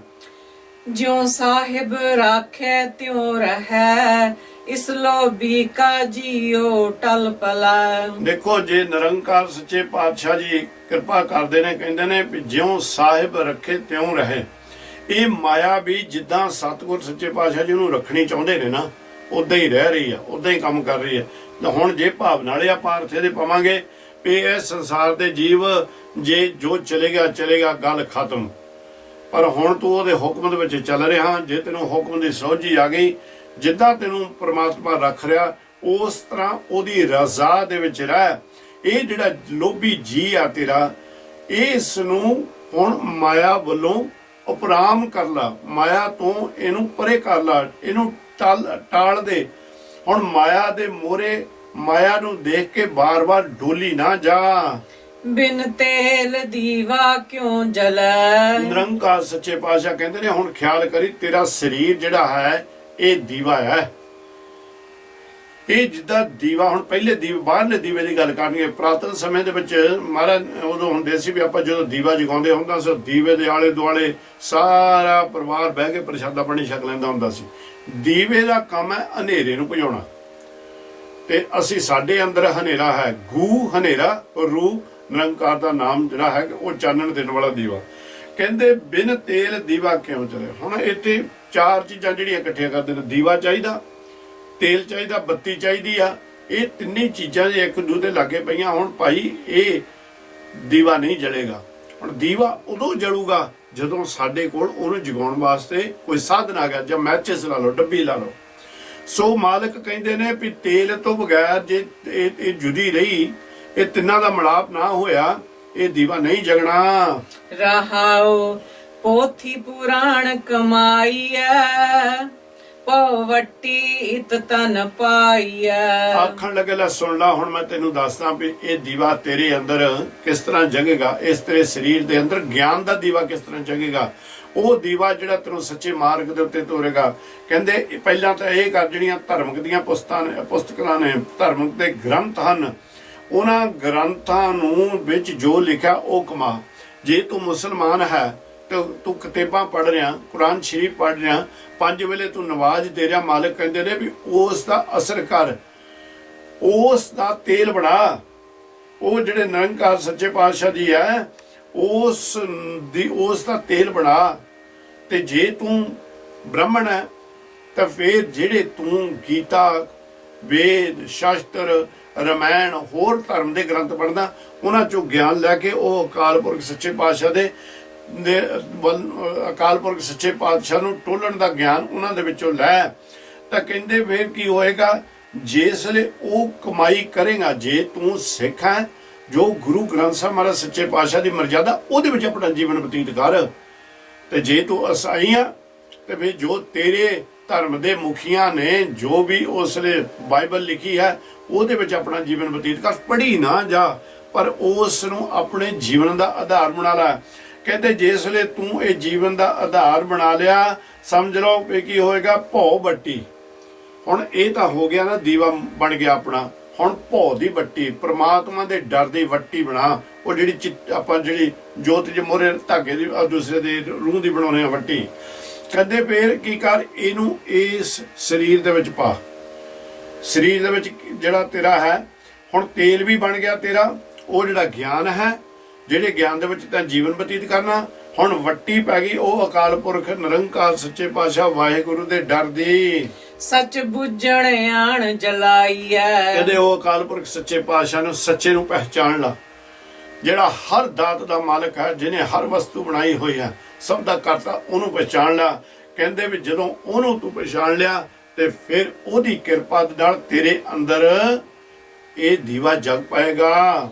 ਇਹੋ ਤੇਲ ਦੀਵਾ ਇਉਂ ਜਲਾ। ਜਦੋਂ ਫਿਰ ਇਹਦੇ ਵਿੱਚ ਨਾਮ ਦਾ ਤੇਲ ਪਾਉਣਾ ਸ਼ੁਰੂ ਕਰ ਦਿੱਤਾ, ਐਸ ਚਿਰਾਗ ਦਾ ਮੁਖੀਆ ਜਿਹੜਾ ਦੀਵਾ ਰੂਪ ਹੈ, ਇਹਦੇ ਵਿੱਚ ਜਦੋਂ ਤੂੰ ਗਿਆਨ ਭਉ ਦੀ ਬੱਟੀ ਤੇ ਹੁਣ ਨਾਮ ਦਾ ਤੇਲ ਪਾਉਣਾ ਸ਼ੁਰੂ ਕਰ ਦਿੱਤਾ, ਇਹ ਦੀਵਾ ਜਗਮਗਾਣਾ ਸ਼ੁਰੂ ਕਰ ਹੋ ਜਾਏਗਾ। ਕਰ ਚਾਨਣ ਸਾਹਿਬ ਤੋਂ ਮਿਲੈ। ਨਾਮ ਦਾ ਚਾਨਣ ਅੰਦਰ ਕਰ ਲਾ, ਨਾਮ ਦਾ ਪ੍ਰਕਾਸ਼ ਅੰਦਰ ਕਰ ਲਾ, ਤੇ ਫਿਰ ਜਦੋਂ ਨਾਮ ਦਾ ਪ੍ਰਕਾਸ਼ ਅੰਦਰ ਹੋ ਗਿਆ, ਤੈਨੂੰ ਪ੍ਰਮਾਤਮਾ ਨਿਰੰਕਾਰ ਸੱਚੇ ਪਾਤਸ਼ਾਹ ਜੀ ਇਹ ਮਾਇਆ ਦੀ ਨੀਂਦ ਦੇ ਵਿੱਚੋਂ ਉਠਾ ਕੇ ਸੁਚੇਤ ਕਰ ਦੇਣਗੇ। ਤਾਂ ਇੱਥੇ ਤੱਕ ਤੇਰੇ ਤੇ ਕਿਰਪਾ ਹੋ ਜੂ ਕਿ ਤੇਰਾ ਤੇ ਅਕਾਲ ਪੁਰਖ ਦਾ ਮਿਲਾਪ ਹੋ ਜੂ। ਰਹਾਓ ਇਤ ਤਨ ਲਾਗੈ ਬਾਣੀਆਂ। ਨਿਰੰਕਾਰ ਸੱਚੇ ਪਾਤਸ਼ਾਹ ਜੀ ਕਹਿੰਦੇ ਨੇ ਇਸ ਤਰ੍ਹਾਂ ਇਹ ਸਰੀਰ ਦੇ ਉੱਤੇ ਨਿਰੰਕਾਰ ਦਾ ਉਪਦੇਸ਼, ਨਿਰੰਕਾਰ ਦਾ ਨਾਮ ਅਸਰ ਕਰਦਾ ਹੈ। ਸੁਖ ਹੋਵੈ ਸੇਵਕ ਮਾਣੀਆਂ। ਕਹਿੰਦੇ ਵੀ ਇਹ ਤੂੰ ਸੰਸਾਰ ਤੇ ਜੇ ਤੂੰ ਸੁਖ ਪਾਉਣਾ ਚਾਹੁੰਦਾ ਹੈ, ਜੇ ਤੂੰ ਸੁਖ ਪਾਉਣਾ ਚਾਹੁੰਦਾ, ਸੁਖ ਪਾਉਣ ਵਾਸਤੇ ਤੈਨੂੰ ਸੇਵਾ ਕਰਨੀ ਪੈਣੀ। ਜਿਹੜਾ ਸੁਖ ਤੈਨੂੰ ਸੇਵਾ ਕਰਨ ਦੇ ਨਾਲ ਪ੍ਰਾਪਤ ਹੋਏਗਾ। ਸੇਵਾ ਕਰਨ ਦੇ ਨਾਲ ਸਰੀਰ ਸਾਡਾ ਜਿਹੜਾ ਨਾ ਉਹ ਪਵਿੱਤਰ ਹੁੰਦਾ, ਹੱਥ ਸਾਡੇ ਪਵਿੱਤਰ ਹੁੰਦੇ ਨੇ, ਨੇਤਰ ਪਵਿੱਤਰ ਹੁੰਦੇ ਨੇ, ਸਾਰਾ ਸਰਗੁਣ ਸਰੂਪ ਪਵਿੱਤਰ ਹੋ ਜਾਂਦਾ। ਕਹਿੰਦੇ ਵੀ ਇਹ ਵੀ ਜਦੋਂ ਪਵਿੱਤਰ ਹੋ ਗਿਆ, ਪਵਿੱਤਰ ਕਿੱਦਾਂ ਹੋ ਗਿਆ? ਅਸੀਂ ਵਿਕਾਰਾਂ ਨੂੰ ਪਛਾਣ ਲਿਆ, ਉਹਨਾਂ ਵਿਕਾਰਾਂ ਨੂੰ ਅਸੀਂ ਅਲਵਿਦਾ ਕਹਿਤਾ, ਅਸੀਂ ਆਪਣੇ ਆਪ ਤੋਂ ਦੂਰ ਉਹਨਾਂ ਨੂੰ ਕਰ ਦਿੱਤਾ, ਜਾਂ ਅਸੀਂ ਉਹ ਵਿਕਾਰਾਂ ਤੋਂ ਦੂਰ ਹੋ ਗਏ। ਜਦੋਂ ਅਸੀਂ ਵਿਕਾਰਾਂ ਤੋਂ ਦੂਰ ਹੋ ਗਏ ਫਿਰ ਸਾਨੂੰ ਡਰ ਭਉ ਨਹੀਂ ਕਿਸੇ ਚੀਜ਼ ਦਾ ਰਹੂਗਾ। ਇੱਥੇ ਤੱਕ ਕੋਈ ਮੌਤ ਦਾ ਵੀ ਸਾਨੂੰ ਡਰ ਨਹੀਂ ਰਹੇਗਾ। ਤੇ ਮਹਾਰਾਜ ਸੱਚੇ ਪਾਤਸ਼ਾਹ ਕਹਿੰਦੇ ਨੇ ਵੀ ਜਦੋਂ ਉਹ ਸੇਵਾ ਤੂੰ ਕਮਾਏਗਾ, ਫਿਰ ਤੇਰਾ ਜੀਵਨ ਦੇ ਵਿੱਚ ਆਤਮਕ ਆਨੰਦ ਤੈਨੂੰ ਹਰ ਵੇਲੇ ਪ੍ਰਾਪਤ ਹੁੰਦਾ ਰਹੇਗਾ। ਸਭ ਦੁਨੀਆ ਆਵਣ ਜਾਣੀਆਂ। ਪਰ ਇਹ ਵੀ ਖਿਆਲ ਕਰਕੇ ਰੱਖੀ ਕਿ ਤੂੰ ਦੁਨੀਆ ਦੇ ਵਿੱਚ ਸਦਾ ਥਿਰ ਨਹੀਂ ਰਹਿਣਾ, ਤੈਂ ਵੀ ਇੱਥੋਂ ਇੱਕ ਜਾਣਾ, ਕਿਉਂਕਿ ਸਾਰੀ ਦੁਨੀਆ ਆਉਣ ਜਾਣ ਵਾਲੀ ਆ। ਬਹੁਤ ਆ ਰਹੇ ਨੇ, ਜੰਮ ਰਹੇ ਨੇ ਤੇ ਬਹੁਤ ਮਰ ਰਹੇ ਹਨ। ਵਿੱਚ ਦੁਨੀਆ ਸੇਵਕ ਕਮਾਈ ਆ। ਇਸ ਦੁਨੀਆ ਦੇ ਵਿੱਚ ਜੇ ਤੂੰ ਸੱਚਮੁੱਚ ਹੀ ਸੇਵਾ ਉਹ ਨਿਰੰਕਾਰ ਅਕਾਲ ਪੁਰਖ ਤੇ ਉਹਦੀ ਕੁਦਰਤ ਦੀ ਕਰੇਗਾ ਤਾਂ ਦਰਗਹਿ ਬੈਸਣ ਪਾਈਆ। ਕਹਿੰਦੇ ਉਹ ਅਕਾਲ ਪੁਰਖ ਸੱਚੇ ਪਾਤਸ਼ਾਹ ਦੀ ਹਜ਼ੂਰੀ ਦੇ ਵਿੱਚ ਤੈਨੂੰ ਬੈਠਣ ਵਾਸਤੇ, ਤੇਰੇ ਵਾਸਤੇ ਜਗ੍ਹਾ ਬਣ ਜਾਏਗੀ। ਸੰਸਾਰ ਤੇ ਵੀ ਤੈਨੂੰ ਵਡਿਆਈ ਮਿਲੇਗੀ, ਨਿਰੰਕਾਰ ਦੇ ਦਰ ਘਰ ਦੇ ਵਿੱਚ ਵੀ ਤੈਨੂੰ ਮਾਣ ਪ੍ਰਾਪਤ ਹੋਵੇਗਾ। ਕਹੋ ਨਾਨਕ ਬਾਹਾ ਲੁਡਾਈਆ। ਕਹਿੰਦੇ ਵੇ ਤੂੰ ਇਸ ਤਰ੍ਹਾਂ ਜੀਵਨ ਨੂੰ ਜਿੱਤ ਕੇ ਜਾਏਗਾ। ਹੁਣ ਇੱਥੇ ਬਾਹ ਲੁਡਾਉਣਾ, ਬਾਹ ਉੱਚੀ ਕਰਨ ਦੀ ਗੱਲ ਹੈ। ਹੁਣ ਕਈਆਂ ਤੁਸੀਂ ਸਾਰਿਆਂ ਨੇ ਕਬੱਡੀ ਵੀ ਦੇਖੀ ਆ, ਘੋਲ ਵੀ ਦੇਖਦੇ ਹੋ, ਰੈਸਲਿੰਗ ਵੀ ਦੇਖਦੇ ਹੋ। ਜਿਹੜਾ ਪਹਿਲਵਾਨ ਜਾਂ ਜਿਹੜਾ ਕਬੱਡੀ ਕੌਡੀ ਪਾਉਣ ਆਉਂਦਾ, ਉਹ ਲਾਈਨ ਤੇ ਖੜ ਕੇ ਜਾ ਕੇ ਉਧਰੋਂ ਜਦੋਂ ਨੰਬਰ ਲੈ ਕੇ ਆਉਂਦਾ, ਫਿਰ ਪੱਟ ਦੇ ਉੱਤੇ ਹੱਥ ਮਾਰ ਕੇ ਨਾ ਤੇ ਬਾਹ ਉੱਚੀ ਕਰਦਾ। ਤੇ ਕਹਿੰਦੇ ਇੱਥੇ ਜਦੋਂ ਤੂੰ ਅਕਾਲ ਪੁਰਖ ਪ੍ਰੀਤਮ ਸਤਿਗੁਰ ਸੱਚੇ ਪਾਤਸ਼ਾਹ ਦਾ ਰੂਪ ਹੋ ਗਿਆ, ਉਹਦੇ ਵਿੱਚ ਲੀਨ ਹੋ ਗਿਆ, ਤੂੰ ਉੱਚੀ ਬਾਹ ਕਰਕੇ ਕਹਿ ਸਕਦਾ ਕਿ ਮੈਂ ਜੀਵਨ ਨੂੰ ਸਫਲ ਕਰਕੇ ਚੱਲਿਆ, ਮੈਂ ਜੀਵਨ ਦੀ ਬਾਜੀ ਨੂੰ ਜਿੱਤ ਕੇ ਚੱਲਿਆ। ਕਿਉਂਕਿ ਤੈਨੂੰ ਆਸਰਾ, ਤੈਨੂੰ ਸਹਾਰਾ ਉਹ ਨਿਰੰਕਾਰ ਸੱਚੇ ਪਾਤਸ਼ਾਹ ਦਾ ਮਿਲ ਗਿਆ। ਤੇਰੇ ਉੱਤੇ ਉਹ ਰਹਿਮਤ ਕਰਨ ਵਾਲੇ ਅਕਾਲ ਪੁਰਖ ਨੇ, ਸਮਰੱਥ ਗੁਰੂ ਨੇ ਤੇਰੇ ਸਿਰ ਤੇ ਹੱਥ ਰੱਖ ਦਿੱਤਾ। ਤੈਨੂੰ ਸਾਰੇ ਵਿਕਾਰਾਂ ਦੇ ਵਿੱਚੋਂ ਬੰਦ ਖਲਾਸੀ ਕਰ ਦਿੱਤੀ, ਸਾਰੇ ਵਿਕਾਰ ਤੇਰੇ ਕੋਲੋਂ ਦੂਰ ਹੋ ਗਏ। ਨਿਰੰਕਾਰ ਨੇ ਆਪਣੇ ਨਾਮ ਦਾ ਕੋਟ ਪਾ ਦਿੱਤਾ। ਸ੍ਰੀ ਰਾਗ ਮਹਲਾ ਤੀਜਾ ਕਰ ਪਹਿਲਾ। ਏਕ ਓੰਕਾਰ ਸਤਿਗੁਰ ਪ੍ਰਸਾਦ। ਹੁਣ ਸ੍ਰੀ ਰਾਗ ਦੇ ਵਿੱਚ ਤਨ ਤਨ ਤਨ ਗੁਰੂ ਅਮਰਦਾਸ ਭੱਲੇ ਅਮਰਦਾਸ ਗੁਣ ਤੇਰੀ ਤੇਰੀ ਉਪਮਾ, ਭੱਲੇ ਅਮਰਦਾਸ ਗੁਣ ਤੇਰੇ ਤੇਰੀ ਉਪਮਾ, ਤੋਹੇ ਬਣਿਆ ਵੇ ਜਿਹਦੀ ਵਡਿਆਈ ਕੀਤੀ ਨਹੀਂ ਜਾ ਸਕਦੀ। ਸੇਵਾ ਦੇ ਪੁੰਜ ਨਿਰੰਕਾਰ ਸੱਚੇ ਪਾਤਸ਼ਾਹ ਜੀ ਸਾਡੇ ਉੱਤੇ ਰਹਿਮਤ ਕਰਨ ਲੱਗੇ ਨੇ। ਇਹ ਜਿੱਦਾਂ ਆਪਾਂ ਪਹਿਲੇ ਨਿਰੰਕਾਰ ਸੱਚੇ ਪਾਤਸ਼ਾਹ ਨੇ ਸਾਨੂੰ ਦਇਆ ਤੇ ਧਰਮ ਬਖਸ਼ਿਸ਼ ਕੀਤਾ। ਦੂਸਰੇ ਪਾਤਸ਼ਾਹ ਧੰਨ ਧੰਨ ਗੁਰੂ ਅੰਗਦ ਦੇ ਮਹਾਰਾਜ ਸੱਚੇ ਪਾਤਸ਼ਾਹ ਜੀ, ਗੁਰੂ ਨਿਰੰਕਾਰ ਸੱਚੇ ਪਾਤਸ਼ਾਹ ਜੀ ਜੋਤ ਦੇ ਦੂਜੇ ਮਾਲਕ, ਉਹਨਾਂ ਨੇ ਸਾਨੂੰ ਸੱਤ ਦੇ ਵਿੱਚ ਜੀਵਨ ਬਤੀਤ ਕਰਨ ਦਾ ਗਿਆਨ ਦਿੱਤਾ। ਹੁਣ ਨਿਰੰਕਾਰ ਤੀਜੇ ਘੱਟ ਦੇ ਵਿੱਚ ਧੰਨ ਗੁਰੂ ਅਮਰਦਾਸ ਮਹਾਰਾਜ ਸੱਚੇ ਪਾਤਸ਼ਾਹ ਦੇ ਸਰੂਪ ਦੇ ਵਿੱਚ ਸਾਨੂੰ ਸੇਵਾ ਦੀ ਗੱਲ ਸਮਝਾਉਂਦੇ ਨੇ। ਕਿਉਂਕਿ ਜਦੋਂ ਮਹਾਰਾਜ ਦੇ ਅਸੀਂ ਜੀਵਨ ਪੜਾਂਗੇ ਵਾਚਾਂਗੇ ਸਾਨੂੰ ਪਤਾ ਵੀ ਨਿਰੰਕਾਰ ਸੱਚੇ ਪਾਤਸ਼ਾਹ ਨੇ ਕਿਸ ਤਰ੍ਹਾਂ ਗਾਗਰ ਦੀ ਸੇਵਾ ਕੀਤੀ। ਹੁਣ ਆਪਾਂ ਇਹ ਥੋੜਾ ਜਿਹਾ ਇਹਦੇ ਵੱਲ ਚੱਲ ਲਈਏ ਵੀ ਸੇਵਾ ਕਿਸ ਤਰ੍ਹਾਂ ਕੀਤੀ ਤੇ ਪ੍ਰਾਪਤੀ ਕੀ ਹੋਈ। ਹੁਣ ਬੜੇ ਲੋਕ ਜਿਹੜੇ ਨੇ ਕਈ ਵਾਰ ਸਾਨੂੰ ਕਹਿ ਦਿੰਦੇ ਨੇ ਵੀ ਸਾਨੂੰ ਤਾਂ 20 ਸਾਲ ਹੋ ਗਏ ਨਾਮ ਜਪਦੇ ਨੂੰ ਪ੍ਰਾਪਤੀ ਕੋਈ ਨਹੀਂ ਹੋਈ। ਹੁਣ ਇਹ ਨਾ ਕਿਉਂ ਵੀ ਅਕਾਲ ਪੁਰਖ ਨੇ ਤੁਹਾਡੇ ਵਿੱਚ ਤੁਹਾਡੇ ਤੇ ਕਿਰਪਾ ਨਹੀਂ ਕੀਤੀ। ਅਕਾਲ ਪੁਰਖ ਨੇ ਕਿਰਪਾ ਤਾਂ ਜ਼ਰੂਰ ਕੀਤੀ ਹੈ ਪਰ ਤੁਹਾਡੇ ਵਿੱਚ ਹੀ ਕੋਈ ਨਾ ਕੋਈ ਘਾਟ ਹੈ ਜਿਹੜੀ ਕਿ ਪ੍ਰਾਪਤੀ ਕੋਈ ਨਹੀਂ ਹੋਈ, ਜਾਂ ਜਿਹੜੀਆਂ ਪ੍ਰਾਪਤੀਆਂ ਹੋਈਆਂ ਨੇ ਉਹਨਾਂ ਨੂੰ ਤੁਸੀਂ ਪਛਾਣਨ ਦੀ ਅਜੇ ਤੱਕ ਮੱਤ ਨਹੀਂ ਲਈ, ਅਜੇ ਤੱਕ ਉਹਨਾਂ ਨੂੰ ਪਛਾਣਨਾ ਨਹੀਂ ਸ਼ੁਰੂ ਕੀਤਾ। ਕੀ ਹੋਇਆ, ਗੁਰੂ ਨਿਰੰਕਾਰ ਸੱਚੇ ਪਾਤਸ਼ਾਹ ਜੀ ਜਦੋਂ ਗੁਰੂ ਅੰਗਦ ਦੇਵ ਮਹਾਰਾਜ ਸੱਚੇ ਪਾਤਸ਼ਾਹ ਦੇ ਕੋਲ ਆਏ ਨੇ ਤੇ ਸਤਿਗੁਰਾਂ ਨੇ ਇੱਥੇ ਆਣ ਕੇ ਸੇਵਾ ਤੇ ਲਾਇਆ ਗਾਗਰ ਤੇ। ਅਕਾਲ ਪੁਰਖ ਹੀ ਖੇਡ ਵਰਤਾ ਰਹੇ ਨੇ, ਬਿਰਧ ਸਰੀਰ ਹੈ, 60-62 ਸਾਲ ਦੀ ਉਮਰ ਹੈ ਉਹਨਾਂ ਦੀ।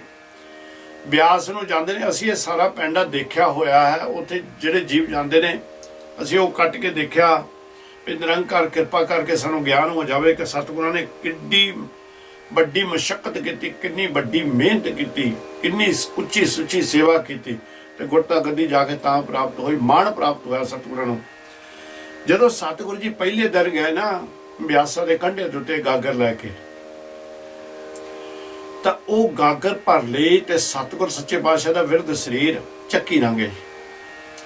ਹੁਣ ਸੋਚਦੇ ਨੇ ਵੀ ਉਧਰੋਂ ਅਕਾਲ ਪੁਰਖ ਨੇ ਹੁਕਮ ਲਾਇਆ ਵੀ ਭਾਈ ਗਾਗਰ ਲਿਆਓ, ਗਾਗਰ ਆਵੇ ਵੀ ਸਮੇਂ ਸਿਰ, ਅਸੀਂ ਤੁਹਾਡੀ ਜਿਹੜੀ ਗਾਗਰ ਲੈ ਕੇ ਆਓਗੇ ਉਹਦੇ ਨਾਲ ਹੀ ਇਸ਼ਨਾਨ ਕਰਨਾ ਹੈ।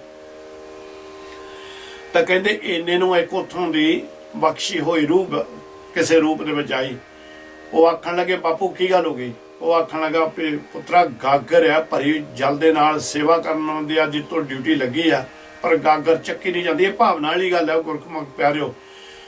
ਤਾਂ ਕਹਿੰਦੇ ਚੱਕੀ ਨਹੀਂ ਜਾਂਦੀ ਤਾਂ ਹੁਣ ਮੈਨੂੰ ਪਤਾ ਨਹੀਂ ਲੱਗ ਰਿਹਾ ਮੈਂ ਕੀ ਕਰਾਂ। ਤੇ ਉਹ ਆਖਣ ਲੱਗਾ ਬਾਪੂ ਮੈਂ ਸਮਝਾ ਦੇਣਾ ਗਾਗਰ ਕਿੱਦਾਂ ਚੱਕਣੀ ਆ। ਤੇ ਕਹਿੰਦੇ ਦੱਸ।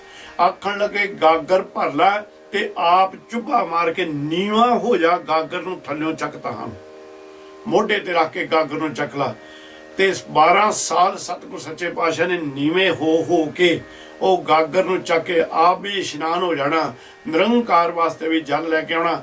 ਅੱਜ ਇੰਨੇ ਨੀਵੇਂ ਹੁੰਦੇ ਹੁੰਦੇ ਇੱਥੇ ਤੱਕ ਆ ਗਏ, ਭਾਵੇਂ ਰਾਹ ਦੇ ਵਿੱਚ ਖੱਡੀ ਜਲਾਹੇ ਦੀ ਲੱਗੀ ਉਹਦੇ ਵਿੱਚ ਪੈਰ ਫਸਿਆ ਤੇ ਡਿੱਗ ਪਏ ਪਰ ਗਾਗਰ ਨਹੀਂ ਡਿੱਗਣ ਦਿੱਤੀ। ਇੰਨੇ ਨੀਵੇਂ ਹੋ ਗਏ ਜਿਸ ਨੀਵੇਂ ਨੂੰ ਜਿਸ ਧੰਨ ਗੁਰੂ ਅੰਗਦ ਦੇਵ ਮਹਾਰਾਜ ਸੱਚੇ ਪਾਤਸ਼ਾਹ ਨੇ ਦੇਖਿਆ ਕਿ ਅੱਜ ਇਹ ਉਹ ਜ਼ਮੀਨ ਬਣ ਗਏ, ਇਹ ਉਹ ਘਟ ਬਣ ਗਿਆ ਹੈ ਜਿਹਦੇ ਵਿੱਚ ਨਿਰੰਕਾਰ ਸੱਚੇ ਪਾਤਸ਼ਾਹ ਦੀ ਜੋਤ ਟਿਕਾਈ ਜਾ ਸਕਦੀ। ਭਾਈ ਇੰਨਾ ਨੀਵਾਂ ਹੋਣਾ, ਇੰਨੀ ਸੇਵਾ ਕਰ ਕਰਕੇ ਨੀਵਾਂ ਹੋਣਾ, ਤੇ ਫਿਰ ਸਾਨੂੰ ਗੁਰੂ ਅਮਰਦਾਸ ਮਹਾਰਾਜ ਸੱਚੇ ਪਾਤਸ਼ਾਹ ਦੇ ਕੋਲੋਂ ਹੀ ਸਿੱਖਣਾ ਪਊਗਾ। ਬੜੀਆਂ ਸਾਖੀਆਂ ਨੇ ਸਤਿਗੁਰ ਸੱਚੇ ਪਾਤਸ਼ਾਹ ਦੀਆਂ, ਪਰ ਲੈਣੀ ਉਹ ਆ ਆਪਾਂ ਭਾਵਨਾ ਪਾਉਣੀ। ਆਪਾਂ ਇਹ ਜਿਹੜੀ ਕਥਾ ਤੁਹਾਡੇ ਨਾਲ ਸਾਂਝੇ ਕਰਦੇ ਆ ਇਸੇ ਕਰਕੇ ਕਰ ਰਹੇ ਕਿ ਤੁਹਾਡਾ ਪਿਆਰ ਗੁਰੂ ਗ੍ਰੰਥ ਸਾਹਿਬ ਮਹਾਰਾਜ ਸੱਚੇ ਪਾਤਸ਼ਾਹ ਦੇ ਨਾਲ, ਤੁਹਾਡਾ ਪਿਆਰ ਨਿਰੰਕਾਰ ਸੱਚੇ ਪਾਤਸ਼ਾਹ ਦੇ ਨਾਲ ਇੰਨਾ ਪੈ ਜਾਵੇ, ਅਟੁੱਟ ਪਿਆਰ, ਵੱਡੇ ਤੋਂ ਵੱਡਾ ਦੁੱਖ ਵੀ ਆ ਜਾਵੇ ਉਸ ਵੇਲੇ ਵੀ ਤੁਸੀਂ ਕਿਤੇ ਮਿਹਣਾ ਨਾ ਮਾਰ ਸਕੋ, ਗੁਰੂ ਨੂੰ ਅਲਾਮਾ ਨਾ ਦੇ ਸਕਿਓ, ਵੱਡੇ ਤੋਂ ਵੱਡਾ ਸੁੱਖ ਆ ਜਾਵੇ ਤੇ ਉੱਥੇ ਹੀ ਕੋਈ ਇਹ ਵੀ ਅਕਾਲ ਪੁਰਖ ਤੇਰੀ ਹੀ ਰਹਿਮਤ ਹੈ। ਸੋ ਸਤਿਗੁਰ ਸੱਚੇ ਪਾਤਸ਼ਾਹ ਜੀ ਇੱਥੇ ਹੁਣ ਦੇਣ ਲੱਗੇ ਨੇ ਸੰਸਾਰ ਨੂੰ ਗਿਆਨ। ਗੋਇੰਦਵਾਲ ਸਾਹਿਬ ਬੈਠੇ ਨੇ, ਸਤਿਗੁਰ ਦੇ ਕੋਲ ਸੰਗਤ ਆਈ ਤੇ ਸਤਿਗੁਰ ਸੱਚੇ ਪਾਤਸ਼ਾਹ ਜੀ ਹੁਣ ਇਹ ਸੰਗਤ ਨੂੰ ਕੀ ਗਿਆਨ ਦੇਣ ਲੱਗੇ ਨੇ। ਇਹ ਸ਼ਬਦ ਵਿੱਚ ਉਹ ਹੈ, ਹਉ ਸਤਿਗੁਰ ਸੇਵੀ ਆਪਣਾ, ਇੱਕ ਮਨ ਇੱਕ ਚਿਤ ਪਾਏ। ਇੱਥੇ ਉਹ ਵੀ ਆਏ ਜਿਹੜੇ ਸਤਿਗੁਰ ਸੱਚੇ ਪਾਤਸ਼ਾਹ ਦੇ ਉੱਤੇ ਤਰਕ ਕਰਨ ਵਾਲੇ ਸਨ, ਪਰ ਜਿਹੜੇ ਪ੍ਰੇਮ ਦੀ ਖੇਡ ਦੇ ਵਿੱਚ ਆਏ ਸਨ, ਜਿਨ੍ਹਾਂ ਨੂੰ ਪਤਾ ਲੱਗ ਗਿਆ ਵੀ ਗੁਰੂ ਨਿਰੰਕਾਰ ਸੱਚੇ ਪਾਤਸ਼ਾਹ ਦੀ ਜੋਤ ਹੁਣ ਇਹਨਾਂ ਦੇ ਅੰਦਰ ਹੈ। ਇਹੀ ਨਿਰੰਕਾਰ ਦੇ ਤੀਜੀ ਜੋਤ ਦੇ ਤੀਜੇ ਘਟ ਨੇ।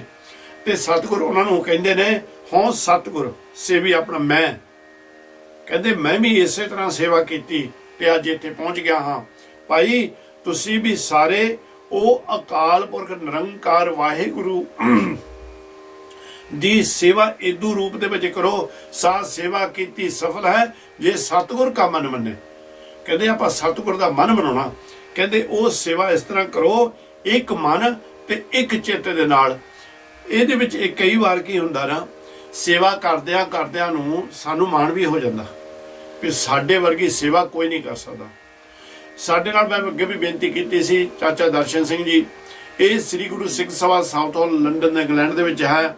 ਇੱਥੇ ਇਹਨਾਂ ਨੇ ਜਦੋਂ ਵੀ ਆਣ ਕੇ ਸੇਵਾ ਕਰਨੀ, ਉੱਥੇ ਇਕੱਲੇ ਭਾਂਡੇ ਹੀ ਧੋਇਆ ਕਰਦੇ ਸਨ, ਔਰ ਨਾਲ ਇਹਨਾਂ ਨੇ ਨਾਮ ਜਪੀ ਜਾਣਾ, ਔਰ ਜੀਵਨ ਇੰਨਾ ਉੱਚਾ ਸੁੱਚਾ ਜਿਹੜਾ ਕਿ ਬਿਆਨ ਕਰਨਾ ਵੀ ਸਾਡੇ ਵਾਸਤੇ ਔਖਾ ਹੈ। ਸਾਡੇ ਨਾਲ ਉਹ 5 ਪਿਆਰਿਆਂ ਦੀ ਡਿਊਟੀ ਦੇ ਵਿੱਚ ਲੱਗਿਆ ਕਰਦੇ ਸਨ, ਉਹ ਸੇਵਾ ਕਰਿਆ ਕਰਦੇ ਸਨ। ਹਰ ਬਰਤਨ ਦੇ ਵਿੱਚ ਉਹਨਾਂ ਨੇ ਨਿਰੰਕਾਰ ਦਾ ਰੂਪ ਦੇਖਣਾ, ਜਿਹਨੇ ਉਹ ਭੋਜਨ ਛਕਣਾ। ਜਿਵੇਂ ਕਿਸੇ ਨੇ ਜੂਠ ਵੀ ਛੱਡ ਦੇਣੀ, ਮਾੜਾ ਨਹੀਂ ਸੀ ਕਹਿੰਦੇ ਹੁੰਦੇ ਉਹਨੂੰ ਵੀ ਜੂਠ ਕਾਹਤੇ ਛੱਡੀ, ਕਹਿੰਦੇ ਸੀ ਇਹ ਉਹਦੀ ਰਜ਼ਾ ਹੈ, ਜਿੰਨਾ ਕਿ ਉਸ ਨੂੰ ਮਨਜ਼ੂਰ ਸੀ ਉਹਨਾਂ ਕੋ ਉਸਨੇ ਛਕ ਲਿਆ। ਬੜਾ ਕੁਝ ਉਹਨਾਂ ਦੇ ਕੋਲੋਂ ਅਸੀਂ ਜੀਵਨ ਦੇ ਵਿੱਚ ਪਾਇਆ। ਤੇ ਮਹਾਰਾਜ ਕਹਿੰਦੇ ਵੀ ਉਹ ਸੇਵਾ ਇੱਕ ਮਨ ਤੇ ਇੱਕ ਚਿੱਤ ਕਰਕੇ ਦੇਖੀ, ਤੇਰੇ ਅੰਦਰ ਕਦੇ ਹੰਕਾਰ ਨਾ ਆ ਜਾਵੇ ਕਿ ਤੂੰ 4 ਘੰਟੇ ਭਾਂਡੇ ਧੋ ਕੇ ਆ ਗਿਆ ਹਾਂ। ਕਿਤੇ ਇਹ ਨਾ ਕਹਿ ਦੀ ਕਿ ਮੈਂ ਫਲਾਣੇ ਗੁਰਦੁਆਰੇ ਦੇ ਵਿੱਚ ਰੋਜ਼ ਜਾ ਕੇ ਝਾੜੂ ਦਿੰਦਾ ਹਾਂ, ਉਹਦੇ ਵਿੱਚ ਨਾ ਤੈਨੂੰ ਲੋਭ ਆ ਜਾਵੇ, ਮੋਹ ਹੰਕਾਰ ਨਾ ਆ ਜਾਵੇ।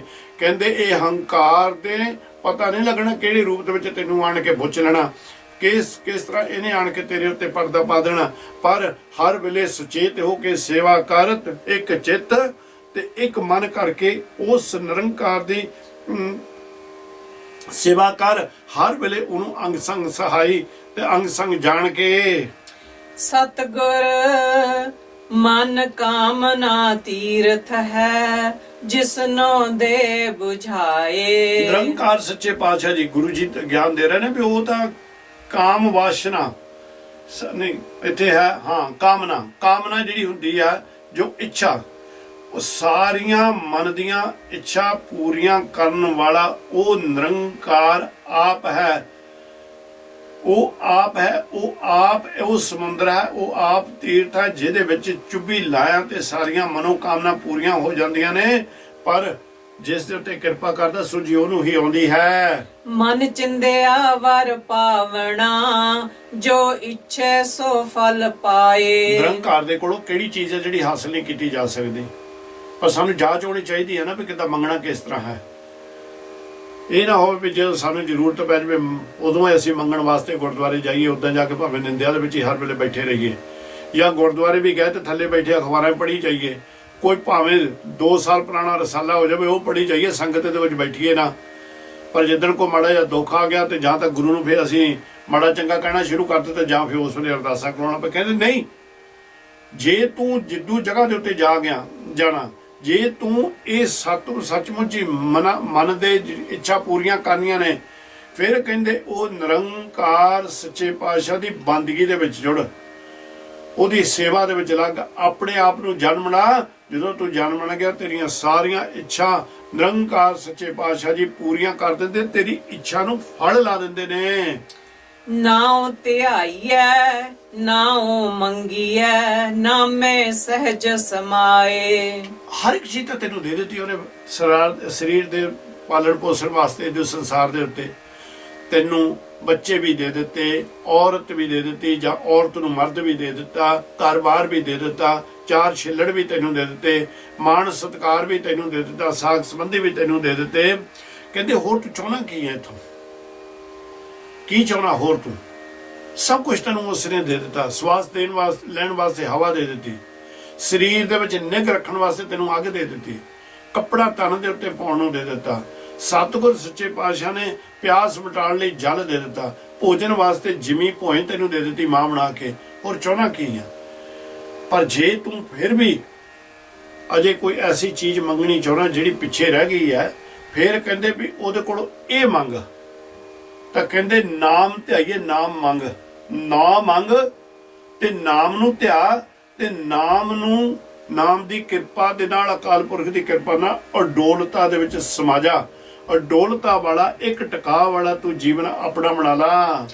ਮਨ ਮੇਰੇ ਹਰ ਰਸ ਚਾਖ ਤਿਖ ਜਾਏ। ਇਹ ਮੇਰੇ ਮਨਾ ਜਦੋਂ ਨਿਰੰਕਾਰ ਦੇ ਨਾਮ ਦਾ ਰਸ ਤੈਨੂੰ ਆਉਣਾ ਸ਼ੁਰੂ ਹੋ ਗਿਆ, ਉਸ ਵੇਲੇ ਹਰ ਤਰ੍ਹਾਂ ਦੇ ਤਮਾ, ਹਰ ਤਰ੍ਹਾਂ ਦਾ ਦੁੱਖ ਦੂਰ ਹੋ ਜਾਏਗਾ। ਜਿਨੀ ਗੁਰਮੁਖ ਚਾਖਿਆ ਸਹਜੇ ਰਹੇ ਸਮਾਏ। ਜਿਨ੍ਹਾਂ ਨੇ ਉਹ ਨਿਰੰਕਾਰ ਸੱਚੇ ਪਾਤਸ਼ਾਹ ਦੇ ਗਿਆਨ ਰੂਪੀ ਕੱਪੜਾ ਸਰੀਰ ਤੇ ਪਾ ਲਿਆ, ਨਿਰੰਕਾਰ ਵੱਲੋਂ ਗਿਆਨ ਲਿਆ ਕੇ ਉਹ ਗਿਆਨ ਦੇ ਉੱਤੇ ਤੁਰ ਪਏ। ਫਿਰ ਜਿਨ੍ਹਾਂ ਨੇ ਸਤਿਗੁਰ ਸੱਚੇ ਪਾਤਸ਼ਾਹ ਦੇ ਨਾਮ ਨੂੰ ਚੱਖ ਲਿਆ, ਉਹਨੂੰ ਜਪਣਾ ਸ਼ੁਰੂ ਕਰ ਦਿੱਤਾ, ਕਹਿੰਦੇ ਵੀ ਉਹ ਅਡੋਲਤਾ ਦੇ ਵਿੱਚ ਸਮਾ ਜਾਂਦੇ ਨੇ। ਅਡੋਲਤਾ ਦੇ ਵਿੱਚ ਸਮਾ ਜਾਂਦੇ ਨੇ। ਨਿਰੰਕਾਰ ਸੱਚੇ ਪਾਤਸ਼ਾਹ ਜੀ ਉਹਨਾਂ ਨੂੰ ਅਡੋਲਤਾ ਵਾਲਾ ਇੱਕ ਟਿਕਾਅ ਵਾਲਾ ਜੀਵਨ ਦੇ ਦਿੰਦੇ ਨੇ। ਰਹਾਉ ਜਿਨੀ ਸਤਿਗੁਰ ਸੇਵਿਆ ਤਿਨੀ ਪਾਇਆ ਨਾਮ ਨਿਧਾਨ। ਜਿਹੜੇ ਮੈਂ ਮੇਰੀ ਛੱਡ ਕੇ ਤੂੰ ਕਰਤਾ ਤੂੰ ਹੁਆ ਮੁਝ ਮੇ ਰਹਾ ਨਾ ਹੂੰ ਵਾਲੀ ਬਿਰਤੀ ਬਣਾ ਲਈ, ਜਿਨ੍ਹਾਂ ਨੇ ਉਹ ਸਤਿਗੁਰ ਦੀ ਸੇਵਾ ਦੇ ਵਿੱਚ ਲੱਗ ਗਏ, ਬੰਦਗੀ ਦੇ ਵਿੱਚ ਲੱਗ ਗਏ, ਉਹਨਾਂ ਨੇ ਸਤਿਗੁਰ ਸੱਚੇ ਪਾਤਸ਼ਾਹ ਦੇ ਕੋਲੋਂ ਨਾਮ ਦਾ ਖਜ਼ਾਨਾ ਪ੍ਰਾਪਤ ਕਰ ਲਿਆ। ਨਾਮ ਦਾ ਖਜ਼ਾਨਾ ਨਿਰੰਕਾਰ ਨੇ ਉਹਨਾਂ ਨੂੰ ਦੇ ਦਿੱਤਾ। ਅੰਤਰ ਹਰ ਰਸ ਰਵ ਰਹਿਆ ਚੂਕਾ ਮਨ ਅਭਿਮਾਨ। ਸਤਿਗੁਰ ਸੱਚੇ ਪਾਤਸ਼ਾਹ ਜੀ ਕਹਿੰਦੇ ਨੇ ਕਿ ਮਨ ਦੇ ਵਿੱਚੋਂ ਹੰਕਾਰ ਹੁਣ ਦੂਰ ਹੋਣ ਲੱਗ ਪਿਆ। ਇਹ ਵੀ ਕਹਿੰਦਾ ਵੀ ਹੁਣ ਇਹ ਜਿਹੜਾ ਨਾਮ ਹੈ ਇਹ ਇੰਨਾ ਤਾਕਤ ਹੈ, ਬਲਵਾਨ ਹੈ, ਇਹ ਵੀ ਮੈਨੂੰ ਹੁਣ ਤੰਗ ਕਰਨ ਲੱਗ ਪਿਆ। ਕਹਿੰਦੇ ਜਿਨ੍ਹਾਂ ਨੇ ਹਿਰਦੇ ਦੇ ਵਿੱਚ ਨਾਮ ਵਸਾ ਲਿਆ, ਨਾਮ ਦਾ ਅੰਮ੍ਰਿਤ ਛਕਣਾ ਸ਼ੁਰੂ ਕਰ ਦਿੱਤਾ, ਹੰਕਾਰ ਤੇ ਅਭਿਮਾਨ ਉਹਨਾਂ ਦੇ ਕੋਲੋਂ ਦੂਰ ਹੋ ਗਿਆ। ਹਿਰਦੇ ਕਮਲ ਪਰਗਾਸਿਆ ਲਾਗਾ ਸਹਿਜ ਧਿਆਨ। ਸਰੀਰ ਦੇ ਵਿੱਚ ਵੀ ਕਮਲ ਦਾ ਫੁੱਲ, ਖੁਸ਼ੀਆਂ ਖੇੜੇ ਆਨੰਦ ਮਿਲਣੇ ਸ਼ੁਰੂ ਹੋ ਗਿਆ। ਮੈਂ ਕਿਹਾ ਸੀ ਨਾ ਵੀ ਸੱਚਮੁੱਚ ਵੀ ਕਮਲ ਦਾ ਫੁੱਲ ਹੈ, ਸਰੀਰ ਦੇ ਵਿੱਚ ਨਾਭੀ ਦੇ ਥੱਲੇ ਆ। ਇਹ ਜਿਹੜੀਆਂ ਵਿਧੀਆਂ ਨਿਰੰਕਾਰ ਨੇ ਸਿਮਰਨ ਦੀਆਂ ਕੀਤੀਆਂ ਜਾਂ ਆਸਣ ਲਾਉਣੇ ਜਿਹੜੇ ਹਨ, ਇੱਕ ਟਿਕਾਅ ਦੇ ਵਿੱਚ ਬੈਠਣਾ, ਅਡੋਲਤਾ ਦੇ ਵਿੱਚ ਬੈਠਣਾ, ਉਹ ਫਿਰ ਨਾਭੀ ਦੇ ਥੱਲਿਓਂ ਉਸ ਕਮਲ ਦੇ ਫੁੱਲ ਨੂੰ ਅਸੀਂ ਸਿੱਧਾ ਕਰ ਲੈਂਦੇ ਹਾਂ। ਫਿਰ ਉਹਦੇ ਵਿੱਚ ਅੰਮ੍ਰਿਤ ਹਰ ਵੇਲੇ ਚੁੰਦਾ। ਉਹ ਅੰਮ੍ਰਿਤ ਜਿਹੜਾ ਜੀਵਨ ਦੇ ਵਿੱਚ ਅਸੀਂ ਪ੍ਰਾਪਤ ਕਰ ਲਈਏ ਨਾ ਕਿਤੇ, ਜਾਂ ਜੀਵਨ ਦੇ ਵਿੱਚ ਸਾਨੂੰ ਪ੍ਰਾਪਤ ਹੋ ਜੇ, ਤੇ ਸਾਰੀਆਂ ਭੁੱਖਾਂ ਖਤਮ ਹੋ ਜਾਂਦੀਆਂ ਗੁਰਮੁਖ ਪਿਆਰਿਓ, ਸਾਰੀਆਂ।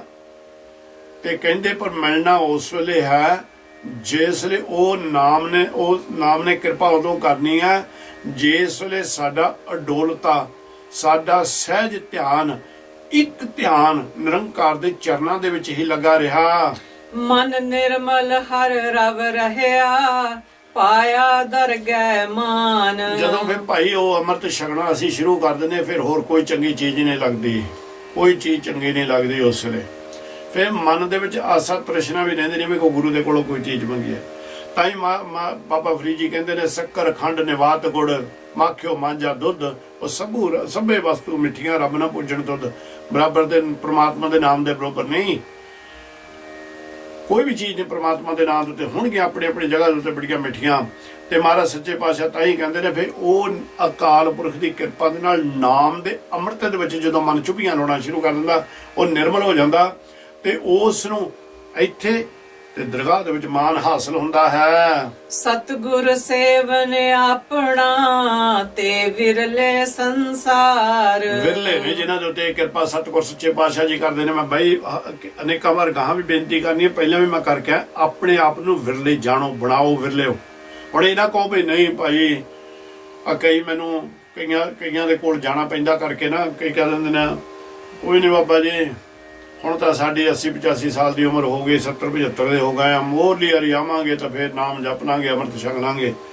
ਵੀ ਹੁਣ ਤੂੰ ਲਿਖਾ ਕੇ ਆਇਆ ਤੇ ਤੂੰ ਮੁੜ ਕੇ ਫਿਰ ਮਨੁੱਖਾ ਦੇਹ ਦੇ ਵਿੱਚ ਹੀ ਆਉਣਾ ਭਾਈ। ਇਸ ਕਾਰਨ ਕਰਕੇ ਆਹ ਜਿਹੜਾ ਸਮਾਂ ਹੈ ਇਹ ਸਮੇਂ ਨੂੰ ਹੀ ਸੰਭਾਲਣਾ ਸਾਡੇ ਵੱਡੇ ਭਾਗ ਨੇ। ਇਹ ਸਮੇਂ ਨੂੰ ਅਸੀਂ ਸੰਭਾਲ ਲਵਾਂਗੇ ਫਿਰ ਕੀ ਹੁੰਦਾ, ਸਤਿਗੁਰ ਸੱਚੇ ਪਾਤਸ਼ਾਹ ਜੀ ਜਦੋਂ ਆਪਾਂ ਸੇਵਾ ਕਰਾਂਗੇ ਉਹ ਵਿਰਲਿਆਂ ਦੇ ਵਿੱਚ ਸਾਡਾ ਨਾਮ ਨਿਰੰਕਾਰ ਆਪਣੇ ਆਪ ਹੀ ਲਿਖ ਦੇਣਗੇ। ਹਉ ਮੈਂ ਮਮਤਾ ਮਾਰ ਕੇ ਹਰ ਰੱਖਿਆ ਉਰਤਾਰ।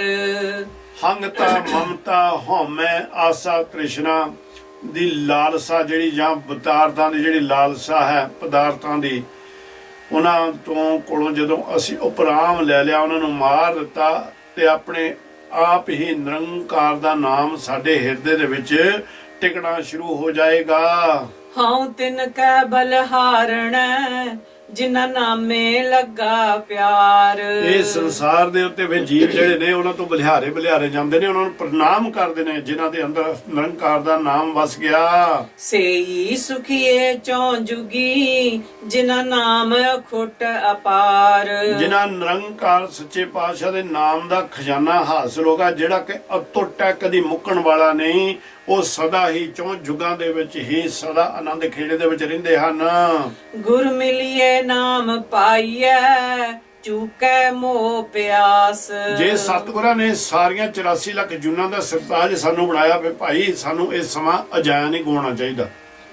ਆਪਾਂ ਬੰਦਗੀ ਕਰੀਏ, ਸੇਵਾ ਕਰੀਏ, ਮਨ ਨਿਰਮਲ ਕਰੀਏ, ਵਿਕਾਰਾਂ ਨੂੰ ਦੂਰ ਕਰੀਏ, ਕਹਿੰਦੇ ਫਿਰ ਕੀ ਹੋਏਗਾ? ਗੁਰੂ ਦੇ ਨਾਲ ਤੇਰਾ ਮਿਲਾਪ ਹੋ ਜਾਏਗਾ। ਤੂੰ ਗੁਰੂ ਨੂੰ ਮਿਲਣ ਵਾਸਤੇ ਸੰਸਾਰ ਦੇ ਉੱਤੇ ਆਇਆ ਹੈ। ਕਹਿੰਦੇ ਗੁਰੂ ਨੂੰ ਮਿਲਣ ਦੇ ਨਾਲ ਉਹ ਪ੍ਰਾਪਤੀ ਜਦੋਂ ਤੈਨੂੰ ਨਾਮ ਦੀ ਹੋ ਗਈ, ਤੇਰਾ ਮਿਲਾਪ ਗੁਰੂ ਦੇ ਨਾਲ ਹੋ ਗਿਆ, ਫਿਰ ਕਹਿੰਦੇ ਇਹ ਜਿਹੜੀਆਂ ਮੋਹ ਦੀਆਂ ਜਾਂ ਝੂਠੀਆਂ ਪਿਆਸਾਂ ਨੇ ਸਾਰੀਆਂ ਖਤਮ ਹੋ ਜਾਂਦੀਆਂ ਨੇ। ਹਰ ਸੇਤੀ ਮਨ ਰਵ ਰਹਿਆ ਕਰ ਹੀ ਮਾਹੇ ਉਦਾਸ। ਨਿਰੰਕਾਰ ਸੱਚੇ ਪਾਤਸ਼ਾਹ ਦੀ ਪ੍ਰਮਾਤਮਾ ਦੀ ਯਾਦ ਦੇ ਵਿੱਚ ਜੀਵ ਹਰ ਵੇਲੇ ਵਿਸਮਾਦ ਰੂਪ ਦੇ ਵਿੱਚ ਰਹਿੰਦਾ ਹੈ।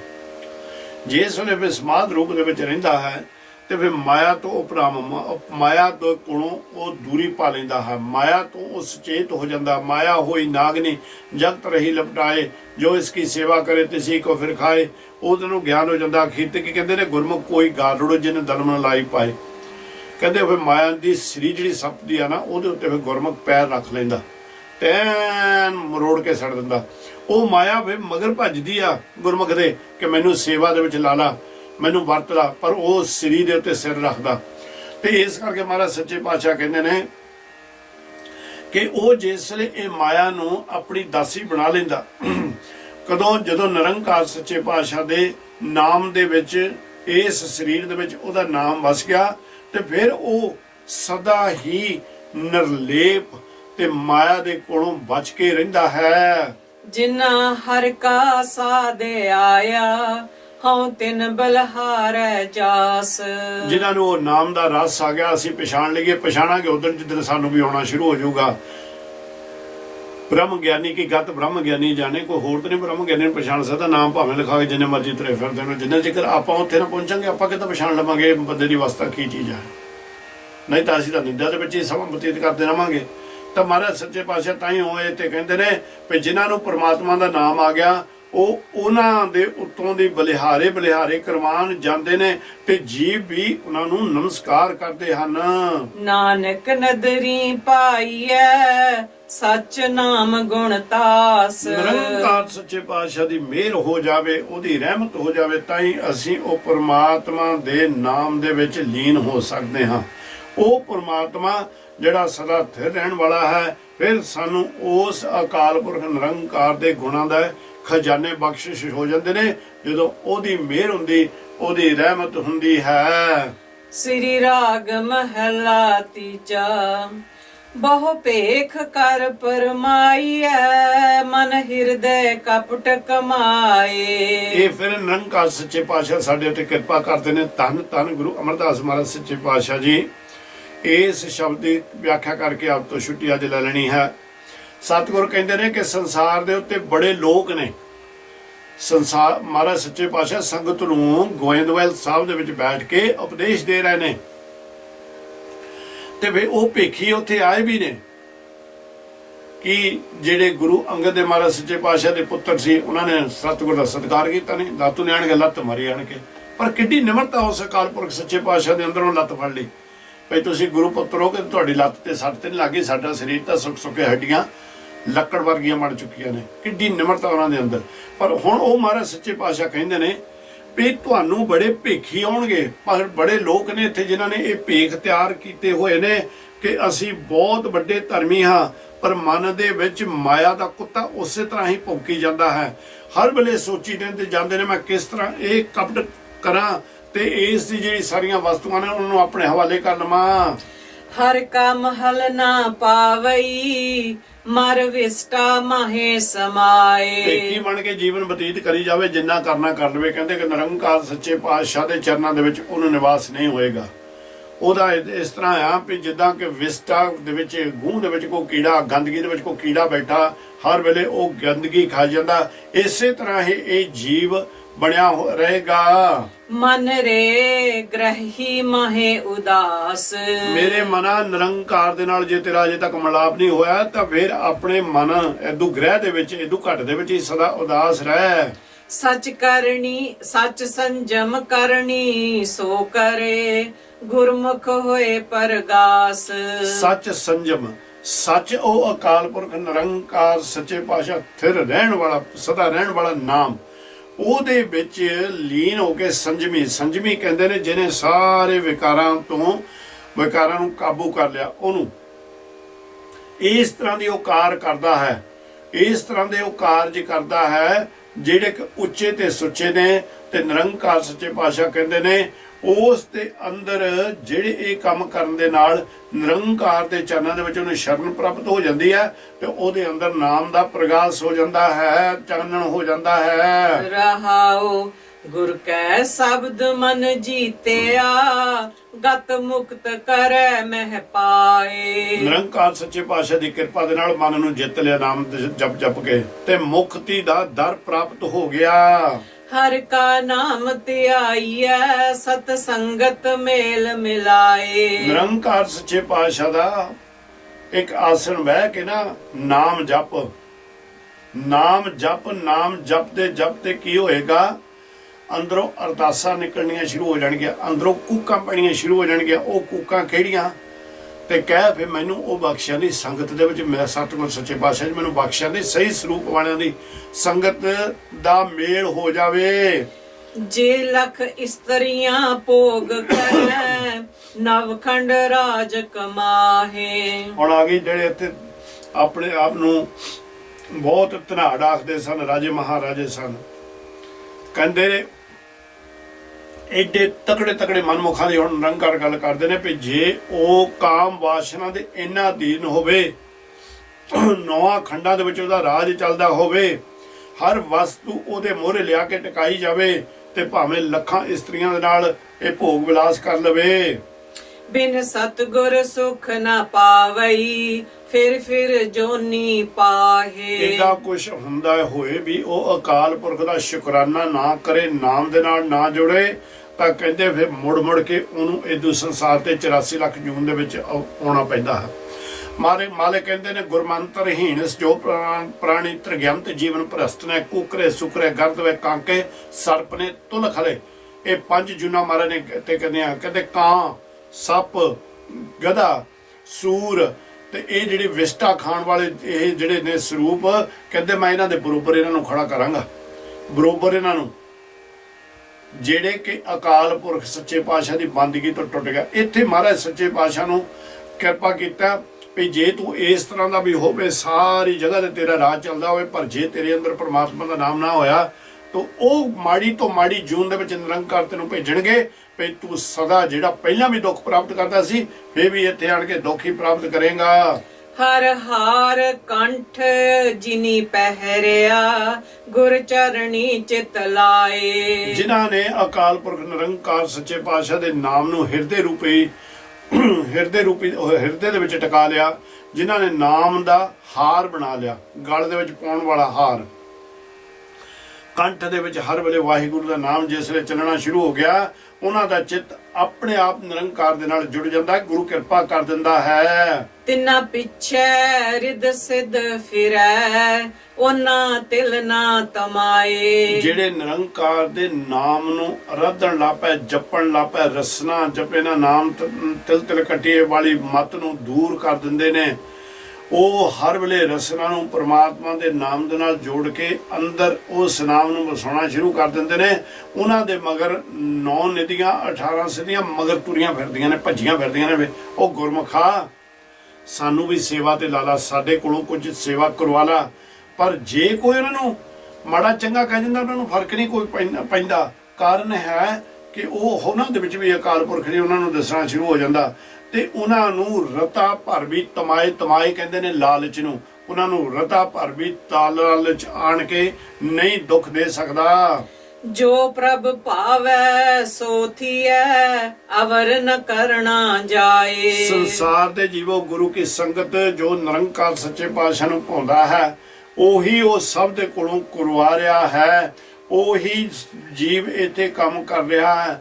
ਉਹਦੇ ਹੁਕਮ ਤੋਂ ਬਗੈਰ ਹੋਰ ਕੁਝ ਵੀ ਕੀਤਾ ਨਹੀਂ ਜਾ ਸਕਦਾ। ਜਨ ਨਾਨਕ ਜੀਵੈ ਨਾਮ ਲੈ, ਹਰ ਦੇਵੋਂ ਸਹਿਜ ਸੁਭਾਏ। ਨਿਰੰਕਾਰ ਫਿਰ ਆਪਣਾ ਨਾਮ ਲਾ ਕੇ ਤੇ ਕਹਿੰਦੇ ਨੇ ਜਨ ਨਾਨਕ ਜੀਵੈ। ਗੁਰੂ ਨਾਨਕ ਨਿਰੰਕਾਰ ਕਹਿੰਦੇ ਮੈਂ ਸੰਸਾਰ ਤੇ ਜੀਂਦਾ ਹੀ ਇਸੇ ਕਰਕੇ ਉਹਨਾਂ ਚਿਰਾਂ ਜਿੰਨਾ ਉਹ ਚੱਕਰ ਉਹਦਾ ਨਾਮ ਮੇਰੇ ਅੰਦਰ ਹਿਰਦੇ ਦੇ ਵਿੱਚ ਚੱਲ ਰਿਹਾ।